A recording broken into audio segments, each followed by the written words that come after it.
ਸਤਨਾਮ ਸ਼੍ਰੀ ਵਾਹਿਗੁਰੂ ਸਾਹਿਬ ਜੀ। ਗੁਣ ਗੋਬਿੰਦ ਗਾਇਓ ਨਹੀਂ, ਜਨਮ ਆਕਾਰਥ ਕੀਨ। ਕਹੋ ਨਾਨਕ ਹਰ ਭਜ ਮਨਾ, ਜਿਹ ਬਿਦ ਜਲ ਕੋ ਮੀਨ। ਕਹੋ ਨਾਨਕ ਹਰ ਭਜ ਮਨਾ,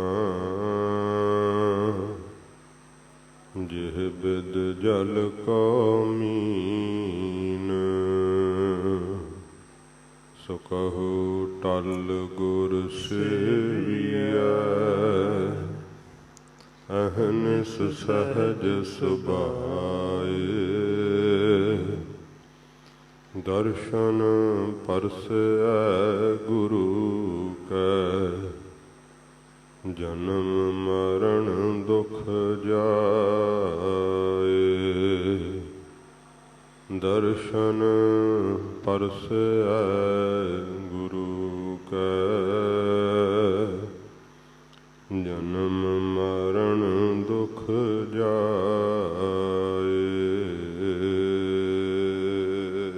ਸਤਨਾਮ ਸ੍ਰੀ ਵਾਹਿਗੁਰੂ ਸਾਹਿਬ ਜੀ। ਗੌੜੀ ਮਹੱਲਾ ਨਾਵਾ। ਸਾਧੋ ਗੋਬਿੰਦ ਕੇ ਗੁਣ ਗਾਵੋ,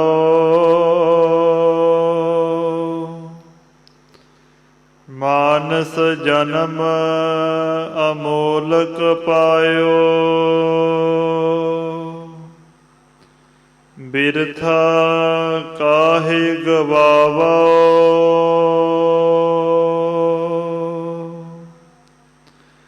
ਸਾਧੋ ਗੋਬਿੰਦ ਕੇ ਗੁਣ ਗਾਵੋ। ਮਾਨਸ ਜਨਮ ਅਮੋਲਕ ਪਾਇਓ। ਬਿਰਥਾ ਕਾਹੇ ਗਵਾਵੋ। ਰਹਾਉ। ਪਤਿਤ ਪੁਨੀਤ ਦੀਨ ਬੰਧ ਹਰ, ਸਰਨ ਤਾਹੇ ਤੁਮ ਆਵੋ। ਗਜ ਕੋ ਤਰਾਸ ਮਿਟਿਓ ਜਿਹ ਸਿਮਰਤ, ਤੁਮ ਕਾਹੇ ਬਿਸਰਾਵੋ। ਤਜ ਅਭਿਮਾਨ ਮੋਹ ਮਾਇਆ ਫੁਨ, ਭਜਨ ਰਾਮ ਚਿਤ ਲਾਵੋ।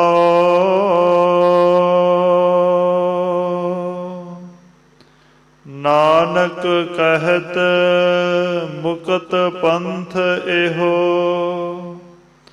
ਗੁਰਮੁਖ ਹੋਏ ਤੁਮ ਪਾਵੋ।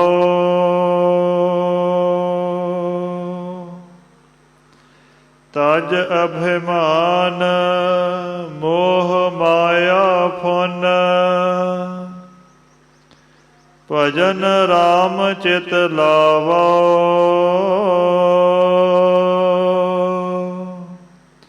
ਨਾਨਕ ਕਹਿਤ ਮੁਕਤ ਪੰਥ ਇਹੋ, ਗੁਰਮੁਖ ਹੋਏ ਤੁਮ ਪਾਵੋ।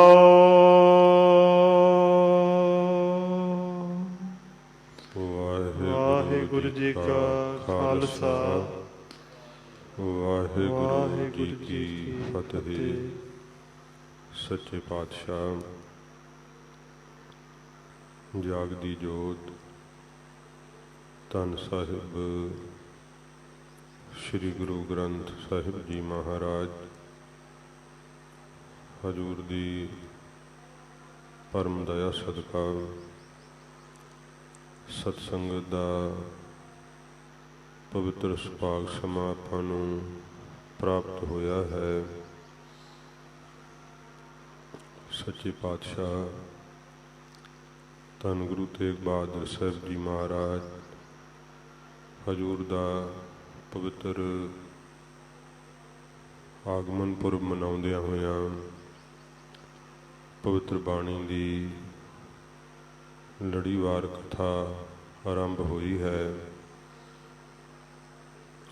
ਗੌੜੀ ਰਾਗ ਅੰਦਰ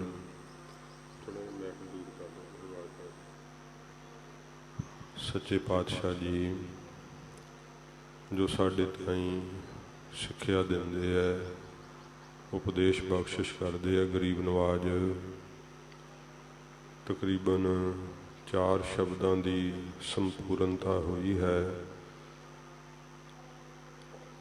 ਸੱਚੇ ਪਾਤਸ਼ਾਹ ਜੀ ਮਹਾਰਾਜ ਗਰੀਬ ਨਵਾਜ ਜੀ ਨੇ ਜੋ ਸੰਬੋਧਨ ਕੀਤਾ ਏ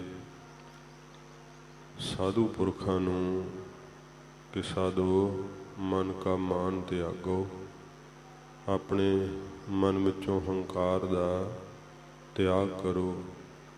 ਕਾਮ ਕ੍ਰੋਧ ਸੰਗਤ ਦੁਰਜਨ ਕੀ, ਤਾਤੇ ਅਹਨਿਸ ਭਾਗੋ। ਰਾਤ ਦਿਨ ਵਕਾਰਾਂ ਦੀ ਖੋਟੀ ਕੁਸੰਗਤ ਤੋਂ ਦੂਰ ਰਹਿਣਾ ਕਰੋ। ਸੱਚੇ ਪਾਤਸ਼ਾਹ ਜੀ ਨੇ ਇਹ ਜੀਵਨ ਮੁਕਤੀ ਦੀ ਮਹਾਰਾਜ ਸਿੱਖਿਆ ਸਤਿਗੁਰਾਂ ਜੀ ਨੇ ਦਿੱਤੀ ਹੈ। ਜਿਵੇਂ ਅੱਗੇ ਮਹਾਰਾਜ ਸੱਚੇ ਪਾਤਸ਼ਾਹ ਜੀ ਪੰਜਵਾਂ ਸ਼ਬਦ ਸਤਿਗੁਰੂ ਜੀ ਬਖਸ਼ਿਸ਼ ਕਰ ਰਹੇ ਹਨ। ਆਪਣੀ ਮਨ ਚਿਤ ਬਿਰਤੀ ਇਕਾਗਰ ਕਰਕੇ ਪਿਆਰ ਸ਼ਰਧਾ ਨਾਲ ਸਤਿਗੁਰੂ ਜੀ ਦਾ ਅੰਮ੍ਰਿਤ ਉਪਦੇਸ਼ ਸਰਵਣ ਕਰੀਏ। ਸਤਿਗੁਰੂ ਜੀ ਦੇ ਪਾਵਨ ਚਰਨਾਂ ਦਾ ਧਿਆਨ ਕਰਦੇ ਹੋਏ ਆਖੋ ਜੀ ਸਤਿਨਾਮ ਸ਼੍ਰੀ ਵਾਹਿਗੁਰੂ ਸਾਹਿਬ ਜੀ। ਸਤਿਨਾਮ ਸ਼੍ਰੀ ਵਾਹਿਗੁਰੂ ਸਾਹਿਬ ਜੀ। ਸਤਨਾਮ ਸ੍ਰੀ ਵਾਹਿਗੁਰੂ ਸਾਹਿਬ ਜੀ। ਗੌੜੀ ਮਹੱਲਾ ਨਾਵਾ। ਸਾਧੋ ਗੋਬਿੰਦ ਕੇ ਗੁਣ ਗਾਵੋ। ਸੱਚੇ ਪਾਤਸ਼ਾਹ ਧੰਨ ਗੁਰੂ ਤੇਗ ਬਹਾਦਰ ਸਾਹਿਬ ਜੀ ਮਹਾਰਾਜ ਰਾਗ ਗੌੜੀ ਦੇ ਅੰਦਰ ਸੱਚੇ ਪਾਤਸ਼ਾਹ ਜੀ ਆਪਣੇ ਪਵਿੱਤਰ ਮੁਖਾਰ ਬਿੰਦ ਤੋਂ ਅੰਮ੍ਰਿਤ ਉਪਦੇਸ਼ ਦੀ ਬਖਸ਼ਿਸ਼ ਕਰਦੇ ਨੇ।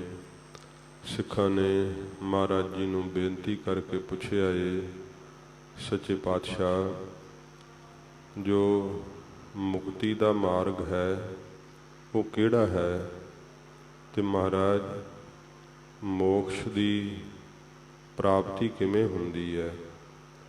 ਮੋਕਸ਼ ਦਾ ਮਾਰਗ ਕਿਵੇਂ ਪ੍ਰਾਪਤ ਹੋ ਸਕਦਾ ਹੈ? ਕਿਉਂਕਿ ਭਾਰਤ ਵਰਸ਼ ਦੇ ਅੰਦਰ ਬੜੇ ਜੋਗੀਆਂ ਦੇ ਪੰਥ ਹਨ, ਹੋਰ ਕਈ ਪ੍ਰਕਾਰ ਦੇ ਤਰੀਕੇ ਸਿੱਧ ਦੱਸਦੇ ਹੈ, ਪ੍ਰਾਣਾਯਾਮ ਦੱਸਦੇ ਹੈ, ਨਿਉਲੀ ਧੋਤੀ ਕਰਮ ਦੱਸਦੇ ਹੈ। ਸੱਚੇ ਪਾਤਸ਼ਾਹ ਜੀ ਮਹਾਰਾਜ ਆਪ ਕਿਰਪਾ ਕਰਕੇ ਦੱਸੋ ਕਿ ਇਹ ਜਿਹੜਾ ਮਨੁੱਖਾ ਜਨਮ ਮਿਲਿਆ ਹੈ ਮਹਾਰਾਜ ਇਹ ਸਫਲ ਕਿਵੇਂ ਹੋਵੇ?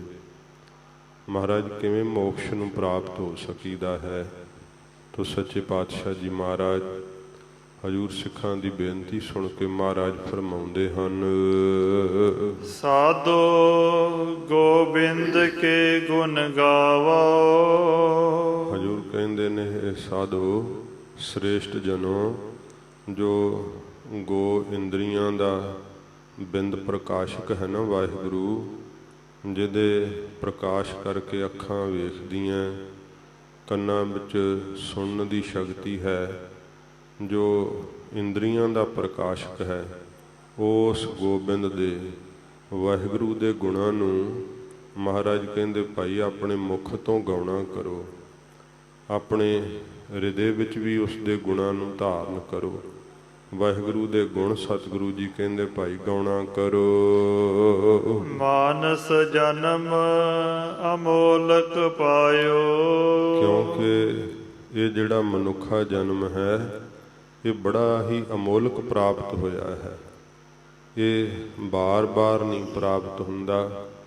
84 ਲੱਖ ਜੂਨ ਭੋਗਣ ਤੋਂ ਬਾਅਦ ਇਹ ਮਨੁੱਖਾ ਜਨਮ ਪ੍ਰਾਪਤ ਹੋਇਆ ਹੈ। ਇਸ ਕਰਕੇ ਸਤਿਗੁਰੂ ਜੀ ਕਹਿੰਦੇ ਬੜਾ ਅਮੋਲਕ ਹੈ।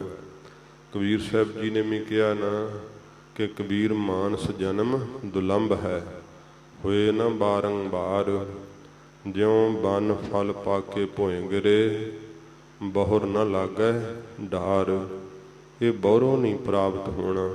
ਇਸ ਕਰਕੇ ਮਹਾਰਾਜ ਕਹਿੰਦੇ ਨੇ ਮਾਨਸ ਜਨਮ ਅਮੋਲਕ ਪਾਇਓ, ਬੜਾ ਹੀ ਅਮੋਲਕ, ਜਿਹੜਾ ਮੁੱਲ ਵੱਟੇ ਨਹੀਂ ਪ੍ਰਾਪਤ ਹੁੰਦਾ।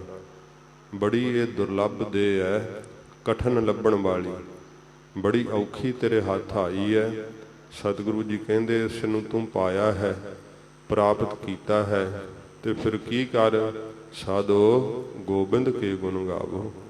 ਜੇ ਮਾਨਸ ਜਨਮ ਤੂੰ ਪਾਇਆ ਨਾ, ਫਿਰ ਗੋਬਿੰਦ ਦੇ ਗੁਣਾਂ ਨੂੰ ਗਾਇਆ ਕਰ, ਵਾਹਿਗੁਰੂ ਦਾ ਨਾਮ ਜਪਿਆ ਕਰ, ਤਾਂ ਕਰਕੇ ਤੇਰੀ ਇਹ ਮਨੁੱਖਾ ਦੇਹੀ ਸਫਲ ਹੋ ਜਾਵੇਗੀ।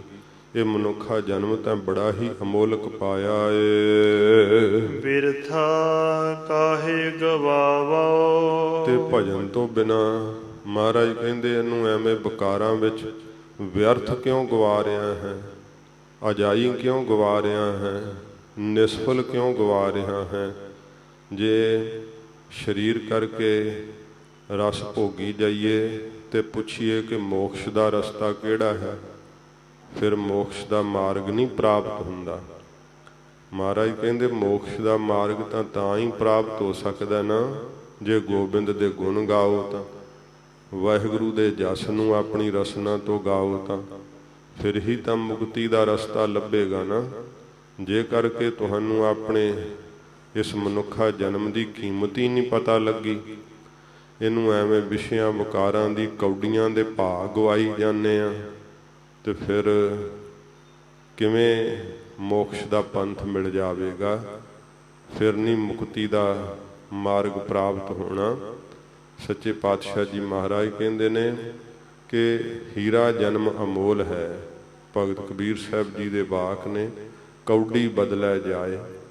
ਹੀਰੇ ਵਰਗਾ ਅਮੋਲਕ ਜਨਮ ਕੌਡੀਆਂ ਦੇ ਭਾਅ ਖਰਾਬ ਹੁੰਦਾ ਜਾ ਰਿਹਾ ਹੈ। ਇਸ ਕਰਕੇ ਮਹਾਰਾਜ ਨੇ ਇਹ ਆਗਿਆ ਕੀਤੀ ਹੈ ਕਿ ਬਿਰਥਾ ਕਾਹੇ ਗਵਾਵੋ, ਕਾਹੇ ਕਿਉਂ ਤੂੰ ਇਸ ਆਪਣੇ ਅਮੋਲਕ ਮਨੁੱਖਾ ਜਨਮ ਨੂੰ ਇਹ ਜੀਵ ਬਿਅਰਥ ਕਿਉਂ ਗਵਾ ਰਿਹਾ ਹੈ? ਵਿਸ਼ਿਆਂ ਵਿਕਾਰਾਂ ਵਿੱਚ, ਮਾਇਕੀ ਪਦਾਰਥਾਂ ਵਿੱਚ ਅਜਾਈ ਕਿਉਂ ਖਰਾਬ ਕਰ ਰਿਹਾ ਏ? ਰਹਾਉ। ਵਿਸ਼ਰਾਮ ਦੇ ਕੇ ਮਹਾਰਾਜ ਫਰਮਾਉਂਦੇ ਹਨ, ਪਤਿਤ ਪੁਨੀਤ ਦੀਨ ਬੰਧ ਹਰ। ਫਿਰ ਜੀਵ ਦੇ ਮਨ ਵਿੱਚ ਹੁੰਦਾ ਹੈ ਕਿ ਮੈਂ ਪਾਪ ਬੜੇ ਕੀਤੇ ਐ, ਮੈਂ ਕਿਵੇਂ ਮੁਕਤ ਹੋ ਸਕਦਾ ਹਾਂ? ਕਿਉਂਕਿ ਪਿਛਲੇ ਕੀਤੇ ਹੋਏ ਪਾਪ ਜੀਵ ਨੂੰ ਇੰਨਾ ਮਲੀਨ ਕਰਦੇ, ਉਹਦੇ ਸੰਸਕਾਰਾਂ ਵਿੱਚ ਆ ਕੇ ਤੰਗ ਕਰਦੇ ਐ, ਤੇ ਫਿਰ ਉਹ ਪਿਛਲੇ ਪਾਪ ਹੋਰ ਪਾਪਾਂ ਨੂੰ ਅੱਗੇ ਜਨਮ ਦਿੰਦੇ ਐ। ਜਿਸ ਕਰਕੇ ਜੀਵ ਮੋਕਸ਼ ਦਾ ਪੰਥ ਲੱਭ ਹੀ ਨਹੀਂ ਪਾਉਂਦਾ, ਸਗੋਂ ਫਸਦਾ ਜਾਂਦਾ, ਗਰਸਿਆ ਜਾਂਦਾ ਸੰਸਾਰ ਦੇ ਅੰਦਰ। ਸੱਚੇ ਪਾਤਸ਼ਾਹ ਜੀ ਕਹਿੰਦੇ ਉਹ ਵਾਹਿਗੁਰੂ ਪਤਾ ਕਿੱਡਾ ਦਿਆਲੂ ਹੈ, ਤੈਨੂੰ ਇਸ ਗੱਲ ਦਾ ਪਤਾ ਹੀ ਨਹੀਂ। ਮਹਾਰਾਜ ਸੱਚੇ ਪਾਤਸ਼ਾਹ ਜੀ ਕਹਿੰਦੇ ਹਨ, ਪਤਿਤ ਪੁਨੀਤ ਦੀਨ ਬੰਧ ਹਰ। ਉਹ ਹਰੀ ਹੈ ਨਾ ਜੋ, ਉਹ ਦੀਨਾਂ ਦਾ ਬੰਦ ਸੰਬੰਧੀ ਹੈ। ਜਦੋਂ ਗਰੀਬ ਹੋ ਕੇ ਉਹਦੇ ਅੱਗੇ ਬੇਨਤੀ ਕਰੀਏ ਨਾ, ਤੇ ਫਿਰ ਉਹ ਅਰਦਾਸ ਸੁਣਦਾ ਹੈ। ਜਦੋਂ ਸਾਰੇ ਆਸਰੇ ਛੱਡ ਕੇ ਉਹਦੇ ਅੱਗੇ ਅਰਦਾਸ ਕਰੀਏ ਨਾ, ਫਿਰ ਉਹ ਅਰਦਾਸ ਸੁਣਦਾ ਹੈ, ਕਿਉਂਕਿ ਉਹ ਗਰੀਬਾਂ ਦਾ ਸੰਬੰਧੀ ਹੈ। ਤੇ ਪਤਿਤ ਪੁਨੀਤ, ਪਾਪੀਆਂ ਨੂੰ ਪਵਿੱਤਰ ਕਰ ਦੇਣ ਵਾਲਾ ਹੈ। ਤੂੰ ਜਿੰਨੇ ਪਾਪ ਤੇ ਕੀਤੇ ਐ ਉਹ ਤੇਰੇ ਮਨ ਦੇ ਅੰਦਰ ਬੈਠੇ ਹੋਏ ਐ, ਤੇਰੇ ਸੰਸਕਾਰਾਂ ਵਿੱਚ ਬੈਠੇ ਹੋਏ ਐ ਕਿ ਤੈਨੂੰ ਮੁਕਤੀ ਵੱਲੋਂ ਤੁਰਨ ਨਹੀਂ ਦਿੰਦੇ। ਵਾਹਿਗੁਰੂ ਦੇ ਗੁਣ ਤੈਨੂੰ ਤੇਰੇ ਪਾਪ ਨਹੀਂ ਗਾਉਣ ਦਿੰਦੇ। ਪਰ ਨਿਸ਼ਚਾ ਕਰ ਲੈ, ਵਾਹਿਗੁਰੂ ਪਾਪੀਆਂ ਦੇ ਪਾਪਾਂ ਨੂੰ ਨਾਸ਼ ਕਰਨ ਵਾਲਾ ਹੈ, ਵੱਡੇ ਵੱਡੇ ਪਾਪੀ ਪਵਿੱਤਰ ਕਰ ਦੇਣ ਵਾਲਾ ਹੈ, ਤੇ ਉਹ ਗਰੀਬਾਂ ਦਾ ਮਾਲਕ ਹੈ। ਜਿਹਦਾ ਕੋਈ ਨਹੀਂ ਆਸਰਾ, ਉਹਨੂੰ ਵਾਹਿਗੁਰੂ ਆਸਰਾ ਦਿੰਦੇ ਐ। ਗਰੀਬਾਂ ਦਾ ਉਹ ਸੰਬੰਧੀ ਹੈ। ਸਰਨ ਤਾਹੇ ਤੁਮ ਆਵੋ, ਉਸ ਵਾਹਿਗੁਰੂ ਦੀ ਸ਼ਰਨ ਵਿੱਚ ਤੂੰ ਆਉਣਾ ਕਰ, ਪਰਮੇਸ਼ਰ ਦੀ ਸ਼ਰਨ ਗ੍ਰਹਿਣ ਕਰ। ਤੂੰ ਵਕਾਰਾਂ ਦੀ ਸ਼ਰਨ ਗ੍ਰਹਿਣ ਕਰ ਲਈ ਹੈ, ਤੂੰ ਸੁੱਖਾਂ ਦੀ ਸ਼ਰਨ ਗ੍ਰਹਿਣ ਕਰ ਲਈ ਹੈ, ਜਿਸ ਕਰਕੇ ਕਿ ਤੈਨੂੰ ਪਰਮਾਰਥ ਦਾ ਰਾਹ ਹੀ ਨਹੀਂ ਲੱਭ ਰਿਹਾ। ਸੰਸਾਰ ਵਿੱਚ ਇੰਨਾ ਕੁ ਫਸ ਗਿਆ ਕਿ ਤੈਨੂੰ ਸੁੱਖ ਪਤਾ ਹੀ ਨਹੀਂ ਕਿ ਸੁੱਖ ਹੁੰਦਾ ਕੀ ਹੈ। ਸੱਚੇ ਪਾਤਸ਼ਾਹ ਜੀ ਮਹਾਰਾਜ ਫਰਮਾਉਂਦੇ ਹਨ, ਸਰਨ ਤਾਹੇ ਤੁਮ ਆਵੋ, ਉਸ ਵਾਹਿਗੁਰੂ ਦੀ ਸ਼ਰਨ ਵਿੱਚ ਆ ਜਾ ਜਿਹੜਾ ਗਰੀਬਾਂ ਦਾ ਮਾਲਕ ਹੈ, ਜਿਹੜਾ ਪਾਪੀਆਂ ਨੂੰ ਪਵਿੱਤਰ ਕਰ ਦੇਣ ਵਾਲਾ ਹੈ। ਉਸ ਵਾਹਿਗੁਰੂ ਦੀ ਸ਼ਰਨ ਪੈਣਾ ਕਰ, ਮਨ ਬਾਣੀ ਸਰੀਰ ਕਰਕੇ। ਗਜ ਕੋ ਤਰਾਸ ਮਿਟਿਓ ਜਿਹ ਸਿਮਰਤ। ਮਹਾਰਾਜ ਜੀ ਹੁਣ ਪ੍ਰਮਾਣ ਦਿੰਦੇ ਐ, ਧੰਨ ਗੁਰੂ ਤੇਗ ਬਹਾਦਰ ਸੱਚੇ ਪਾਤਸ਼ਾਹ ਜੀ। ਹਜੂਰ ਕਹਿੰਦੇ ਨੇ, ਗਜ ਹਾਥੀ ਦਾ ਤਰਾਸ ਡਰ ਜਿਸ ਵਾਹਿਗੁਰੂ ਨੂੰ ਸਿਮਰਨੇ ਕਰਕੇ ਮਿਟ ਗਿਆ ਸੀਗਾ, ਨਾਸ਼ ਹੋ ਗਿਆ ਸੀਗਾ। ਇਹ ਹਰੀਹਰ ਖੇਤਰ ਦੇ ਉੱਤੇ ਘਟਨਾ ਵਾਪਰੀ ਹੈ, ਤੇ ਮਹਾਰਾਜ ਜੀ ਆਪਣੀ ਬਾਣੀ ਵਿੱਚ ਇਸ ਦਾ ਜ਼ਿਕਰ ਕਰਦੇ ਆ, ਹੋਰ ਥਾਵਾਂ ਤੇ ਵੀ।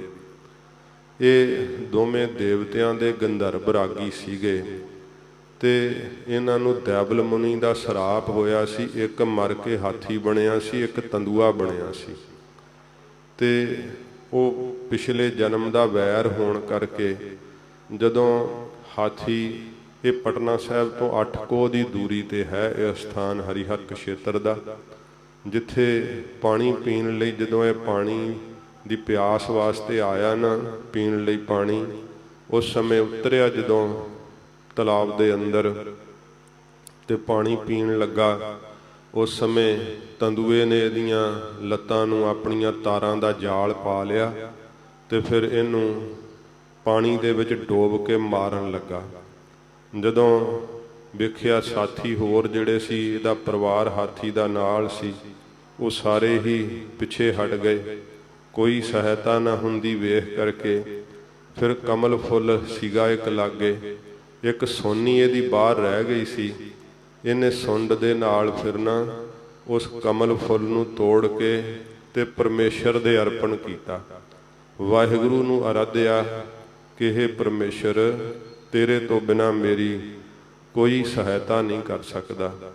ਤੇ ਸੱਚੇ ਪਾਤਸ਼ਾਹ ਜੀ ਦੀ ਬਾਣੀ ਕਹਿੰਦੀ ਹੈ, ਕਰ ਧਰੇ ਚੱਕਰ ਬੈਕੁੰਠ ਤੇ ਆਏ, ਗਜ ਹਸਤੀ ਕੇ ਪ੍ਰਾਨ ਉਵਾਰੀਏ ਲੈ। ਸੱਚੇ ਪਾਤਸ਼ਾਹ ਜੀ ਨੇ ਫਿਰ ਆਪਣਾ ਸੁਦਰਸ਼ਨ ਚੱਕਰ ਛੱਡ ਕਰਕੇ ਤੰਦੂਏ ਦੀਆਂ ਤਾਰਾਂ ਕੱਟ ਦਿੱਤੀਆਂ ਸੀਗੀਆਂ ਤੇ ਹਾਥੀ ਦੀ ਰੱਖਿਆ ਕੀਤੀ ਸੀ। ਇਹ ਸੱਚੇ ਪਾਤਸ਼ਾਹ ਆਪਣੀ ਬਾਣੀ ਵਿੱਚ ਗਰੀਬ ਨਵਾਜ ਜੀ ਨੇ ਜ਼ਿਕਰ ਕੀਤਾ ਹੈ। ਸ੍ਰੀ ਗੁਰੂ ਗ੍ਰੰਥ ਸਾਹਿਬ ਜੀ ਦੀ ਪਵਿੱਤਰ ਬਾਣੀ ਦੀ ਗਵਾਹੀ ਹੈ ਕਿ ਕਰ ਧਰੇ ਚੱਕਰ ਬੈਕੁੰਠ ਤੇ ਆਏ, ਗਜ ਹਸਤੀ ਕੇ ਪ੍ਰਾਨ ਉਬਾਰੀਏ ਲੈ। ਇਉਂ ਹਾਥੀ ਦੇ ਪ੍ਰਾਣਾਂ ਦੀ ਰੱਖਿਆ ਕੀਤੀ ਸੀ ਵਾਹਿਗੁਰੂ ਨੇ। ਮਹਾਰਾਜ ਸੱਚੇ ਪਾਤਸ਼ਾਹ ਸਾਨੂੰ ਧਰਵਾਸ ਬਣਾਉਂਦੇ ਹੈ ਕਿ ਇੱਕ ਹਾਥੀ ਦੀ ਜੇ ਰੱਖਿਆ ਹੋ ਸਕਦੀ ਹੈ, ਜਿਹੜਾ ਜਾਨਵਰ ਹੈ, ਤੇ ਫਿਰ ਜੀਵ ਤੂੰ ਤਾਂ ਫਿਰ ਭਾਵ ਹੈ ਤੇਰੇ ਅੰਦਰ, ਤੂੰ ਪੜ੍ਹ ਸਕਦਾ ਹੈ ਵਿਦਿਆ, ਧਰਮ ਕਮਾ ਸਕਦਾ ਹੈ, ਮਿੱਠਾ ਬੋਲਣ ਦਾ ਗੁਣ ਧਾਰਨ ਕਰ ਸਕਦਾ ਹੈ, ਤੈਨੂੰ ਵਾਹਿਗੁਰੂ ਕਿਉਂ ਨਾ ਪ੍ਰਾਪਤ ਹੋਵੇਗਾ। ਮਹਾਰਾਜ ਜੀ ਨੇ ਪ੍ਰਮਾਣ ਦਿੱਤੇ ਹੈ, ਨਾਹਨ ਗੁਣ ਨਾਹਨ ਕਛ ਵਿਦਿਆ, ਧਰਮ ਕੌਣ ਗਜ ਕੀਨਾ, ਨਾਨਕ ਬਿਰਦ ਰਾਮ ਕਾ ਦੇਖੋ, ਅਭੈ ਦਾਨ ਤਿਹ ਦੀਨਾ। ਮੇਰੇ ਵਾਹਿਗੁਰੂ ਦਾ ਬਿਰਦ ਤਾਂ ਵੇਖੋ, ਵਾਹਿਗੁਰੂ ਨੇ ਉਹਦਾ ਵੀ ਡਰ ਨਾਸ ਕਰ ਦਿੱਤਾ। ਹਜੂਰ ਬਖਸ਼ਿਸ਼ ਕਰਦੇ ਹੋਏ ਫਰਮਾਉਂਦੇ ਹਨ, ਗਜ ਕੋ ਤਰਾਸ ਮਿਟਿਓ ਜਿਹ ਸਿਮਰਤ। ਜਿਸ ਵਾਹਿਗੁਰੂ ਨੂੰ ਸਿਮਰਨੇ ਕਰਕੇ, ਚੇਤੇ ਕਰਨੇ ਕਰਕੇ ਹਾਥੀ ਦਾ ਮੌਤ ਦਾ ਡਰ ਖੌਫ ਨਾਸ਼ ਕਰ ਦਿੱਤਾ ਸੀ। ਹਾਥੀ ਦੀ ਵਾਹਿਗੁਰੂ ਨੇ ਰੱਖਿਆ ਕੀਤੀ ਸੀ। ਤੁਮ ਕਾਹੇ ਬਿਸਰਾਵੋ। ਹਜ਼ੂਰ ਗੁਰੂ ਤੇਗ ਬਹਾਦਰ ਸਾਹਿਬ ਜੀ ਕਹਿੰਦੇ, ਦਸ ਜੀਵ ਤੁਮ ਕਾਹੇ ਬਿਸਰਾਵੋ, ਤੂੰ ਕਿਉਂ ਏਡੇ ਦਿਆਲੂ ਵਾਹਿਗੁਰੂ ਨੂੰ ਵਿਸਾਰਿਆ, ਕਿਉਂ ਭੁਲਾਇਆ ਈ? ਨਹੀਂ ਵਿਸਾਰਨਾ ਚਾਹੀਦਾ ਤੈਨੂੰ, ਵਾਹਿਗੁਰੂ ਦਾ ਨਾਮ ਨਹੀਂ ਭੁਲਾਉਣਾ ਚਾਹੀਦਾ। ਜਿਨੇ ਵੇਖ ਹਾਥੀ ਦੀ ਰੱਖਿਆ ਕੀਤੀ ਤੇ ਉਹ ਕੀ ਤੇਰੀ ਰੱਖਿਆ ਨਾ ਕਰੇਗਾ।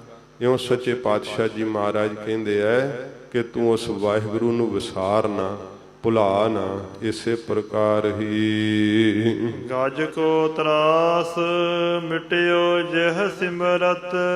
ਗਜ ਕੌਣ ਹੈ? ਮਨ ਰੂਪੀ ਹਾਥੀ ਹੈ। ਸਾਡਾ ਮਨ ਹਾਥੀ ਦੀ ਨਿਆਈ ਹੈ।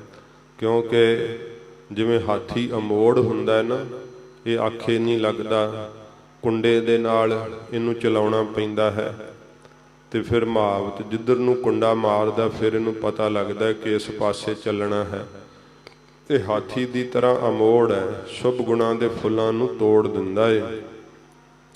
ਪਰ ਜੇ ਕਰਕੇ ਇਹਦੇ ਉੱਤੇ ਸ਼ਬਦ ਦਾ ਕੁੰਡਾ ਹੋਵੇ ਨਾ, ਤੇ ਫਿਰ ਇਹਨੂੰ ਪਤਾ ਲੱਗਦਾ ਹੈ ਕਿ ਮਾਰਗ ਕਿਹੜਾ ਹੈ। ਸ਼ਬਦ ਦਾ ਕੁੰਡਾ ਆਪਣੇ ਸਿਰ ਦੇ ਉੱਤੇ ਮਨ ਰੂਪੀ ਹਾਥੀ ਨੂੰ ਜਿਹੜਾ ਨਾ ਉਹ ਸਹਾਰਨਾ ਚਾਹੀਦਾ। ਮਹਾਰਾਜ ਜੀ ਨੇ ਕਿਹਾ ਨਾ, ਹਸਤੀ ਸਿਰ ਜਿਉ ਅੰਕਸ ਹੈ, ਆਹਰਣ ਜਿਉ ਸਿਰ ਦੇ।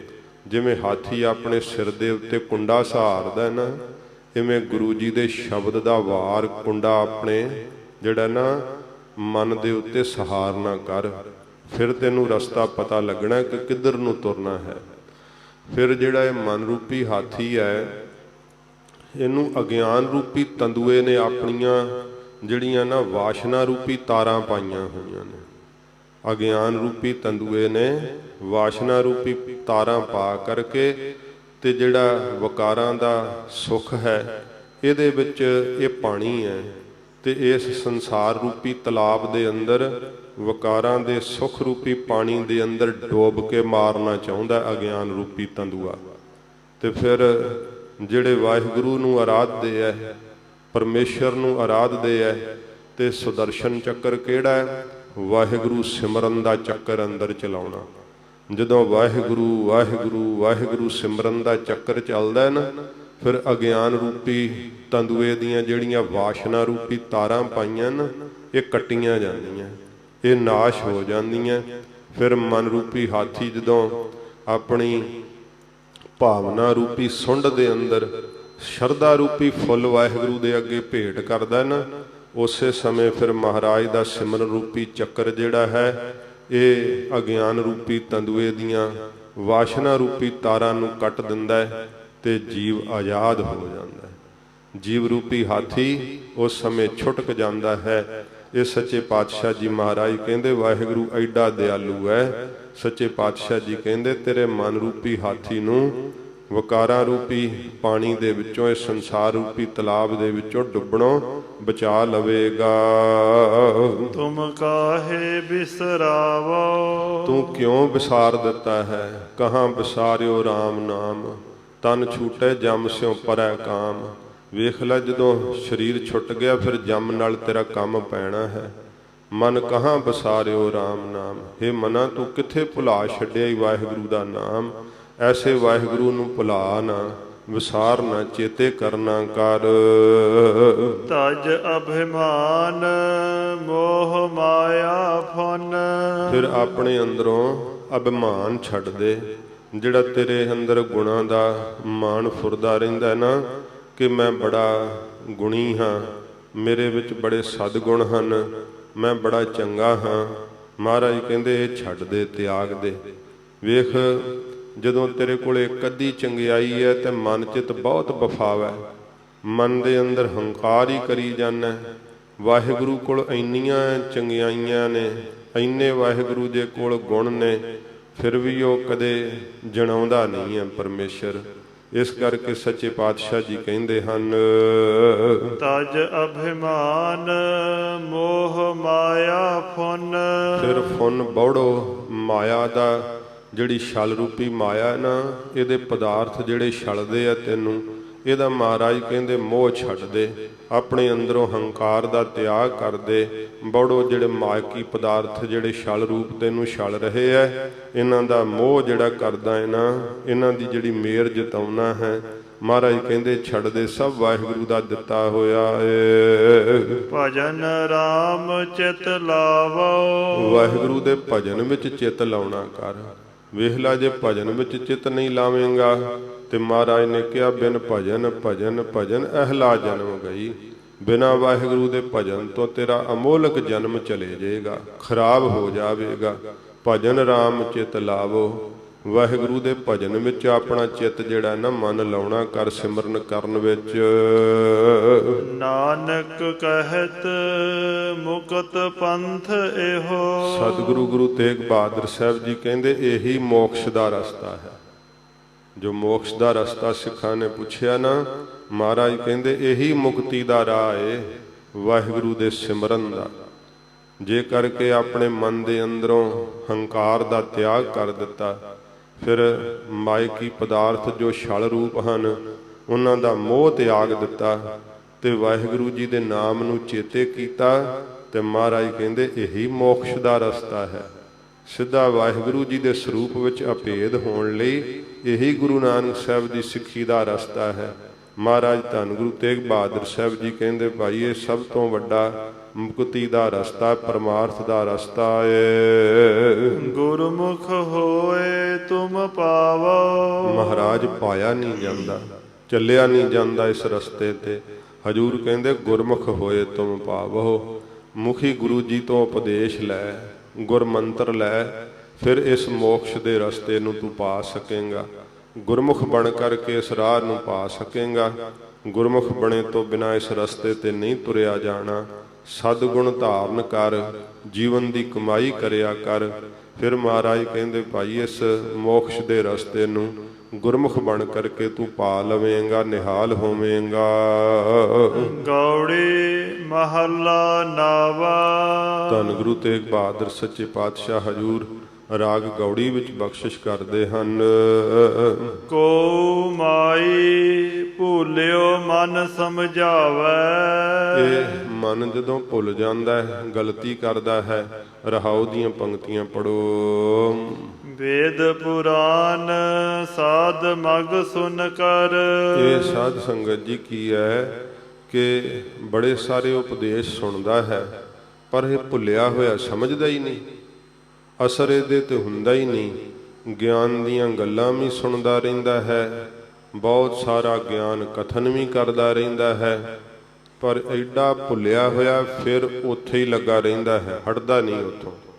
ਐਡਾ ਮਾਇਆ ਦਾ ਪਰਦਾ ਪ੍ਰਬਲ ਹੈ। ਤੋ ਸਤਿਗੁਰੂ ਪਾਤਸ਼ਾਹ ਜੀ ਮਹਾਰਾਜ ਫਰਮਾਉਂਦੇ ਹੈ ਕਿ ਭੁੱਲਿਆ ਹੋਇਆ ਮਨ ਜਿਹੜਾ ਉਹ ਕਿਵੇਂ ਸਮਝ ਸਕਦਾ ਹੈ। ਮਨ ਤੇ ਦ੍ਰਿਸ਼ਟੀ ਮਹਾਰਾਜ ਜੀ ਸਾਡੀ ਪਾਉਂਦੇ ਹੈ। ਮਨ ਦੀ ਸ਼ਕਲ ਨਹੀਂ ਦਿਸਦੀ ਜਿੰਨਾ ਚਿਰ ਸਾਡੀ ਦ੍ਰਿਸ਼ਟੀ ਅੰਦਰ ਨੂੰ ਨਹੀਂ ਮੁੜਦੀ। ਜਿੰਨਾ ਚਿਰ ਦ੍ਰਿਸ਼ਟੀ ਬਾਹਰ ਨੂੰ ਵਗਦੀ ਰਹਿੰਦੀ ਹੈ ਉਹਨਾਂ ਚਿਰ ਮਨ ਦੀ ਸੂਰਤ ਨਹੀਂ ਦਿਖਾਈ ਦਿੰਦੀ। ਜਦੋਂ ਗੁਰੂ ਜੀ ਦੇ ਸ਼ਬਦ ਨਾਲ ਸਾਡੀ ਦ੍ਰਿਸ਼ਟੀ ਅੰਤਰਮੁਖੀ ਹੁੰਦੀ ਹੈ ਉਦੋਂ ਸਾਨੂੰ ਸਾਡਾ ਆਪਣਾ ਅੰਦਰਲਾ ਸਰੂਪ ਦਿਸਦਾ।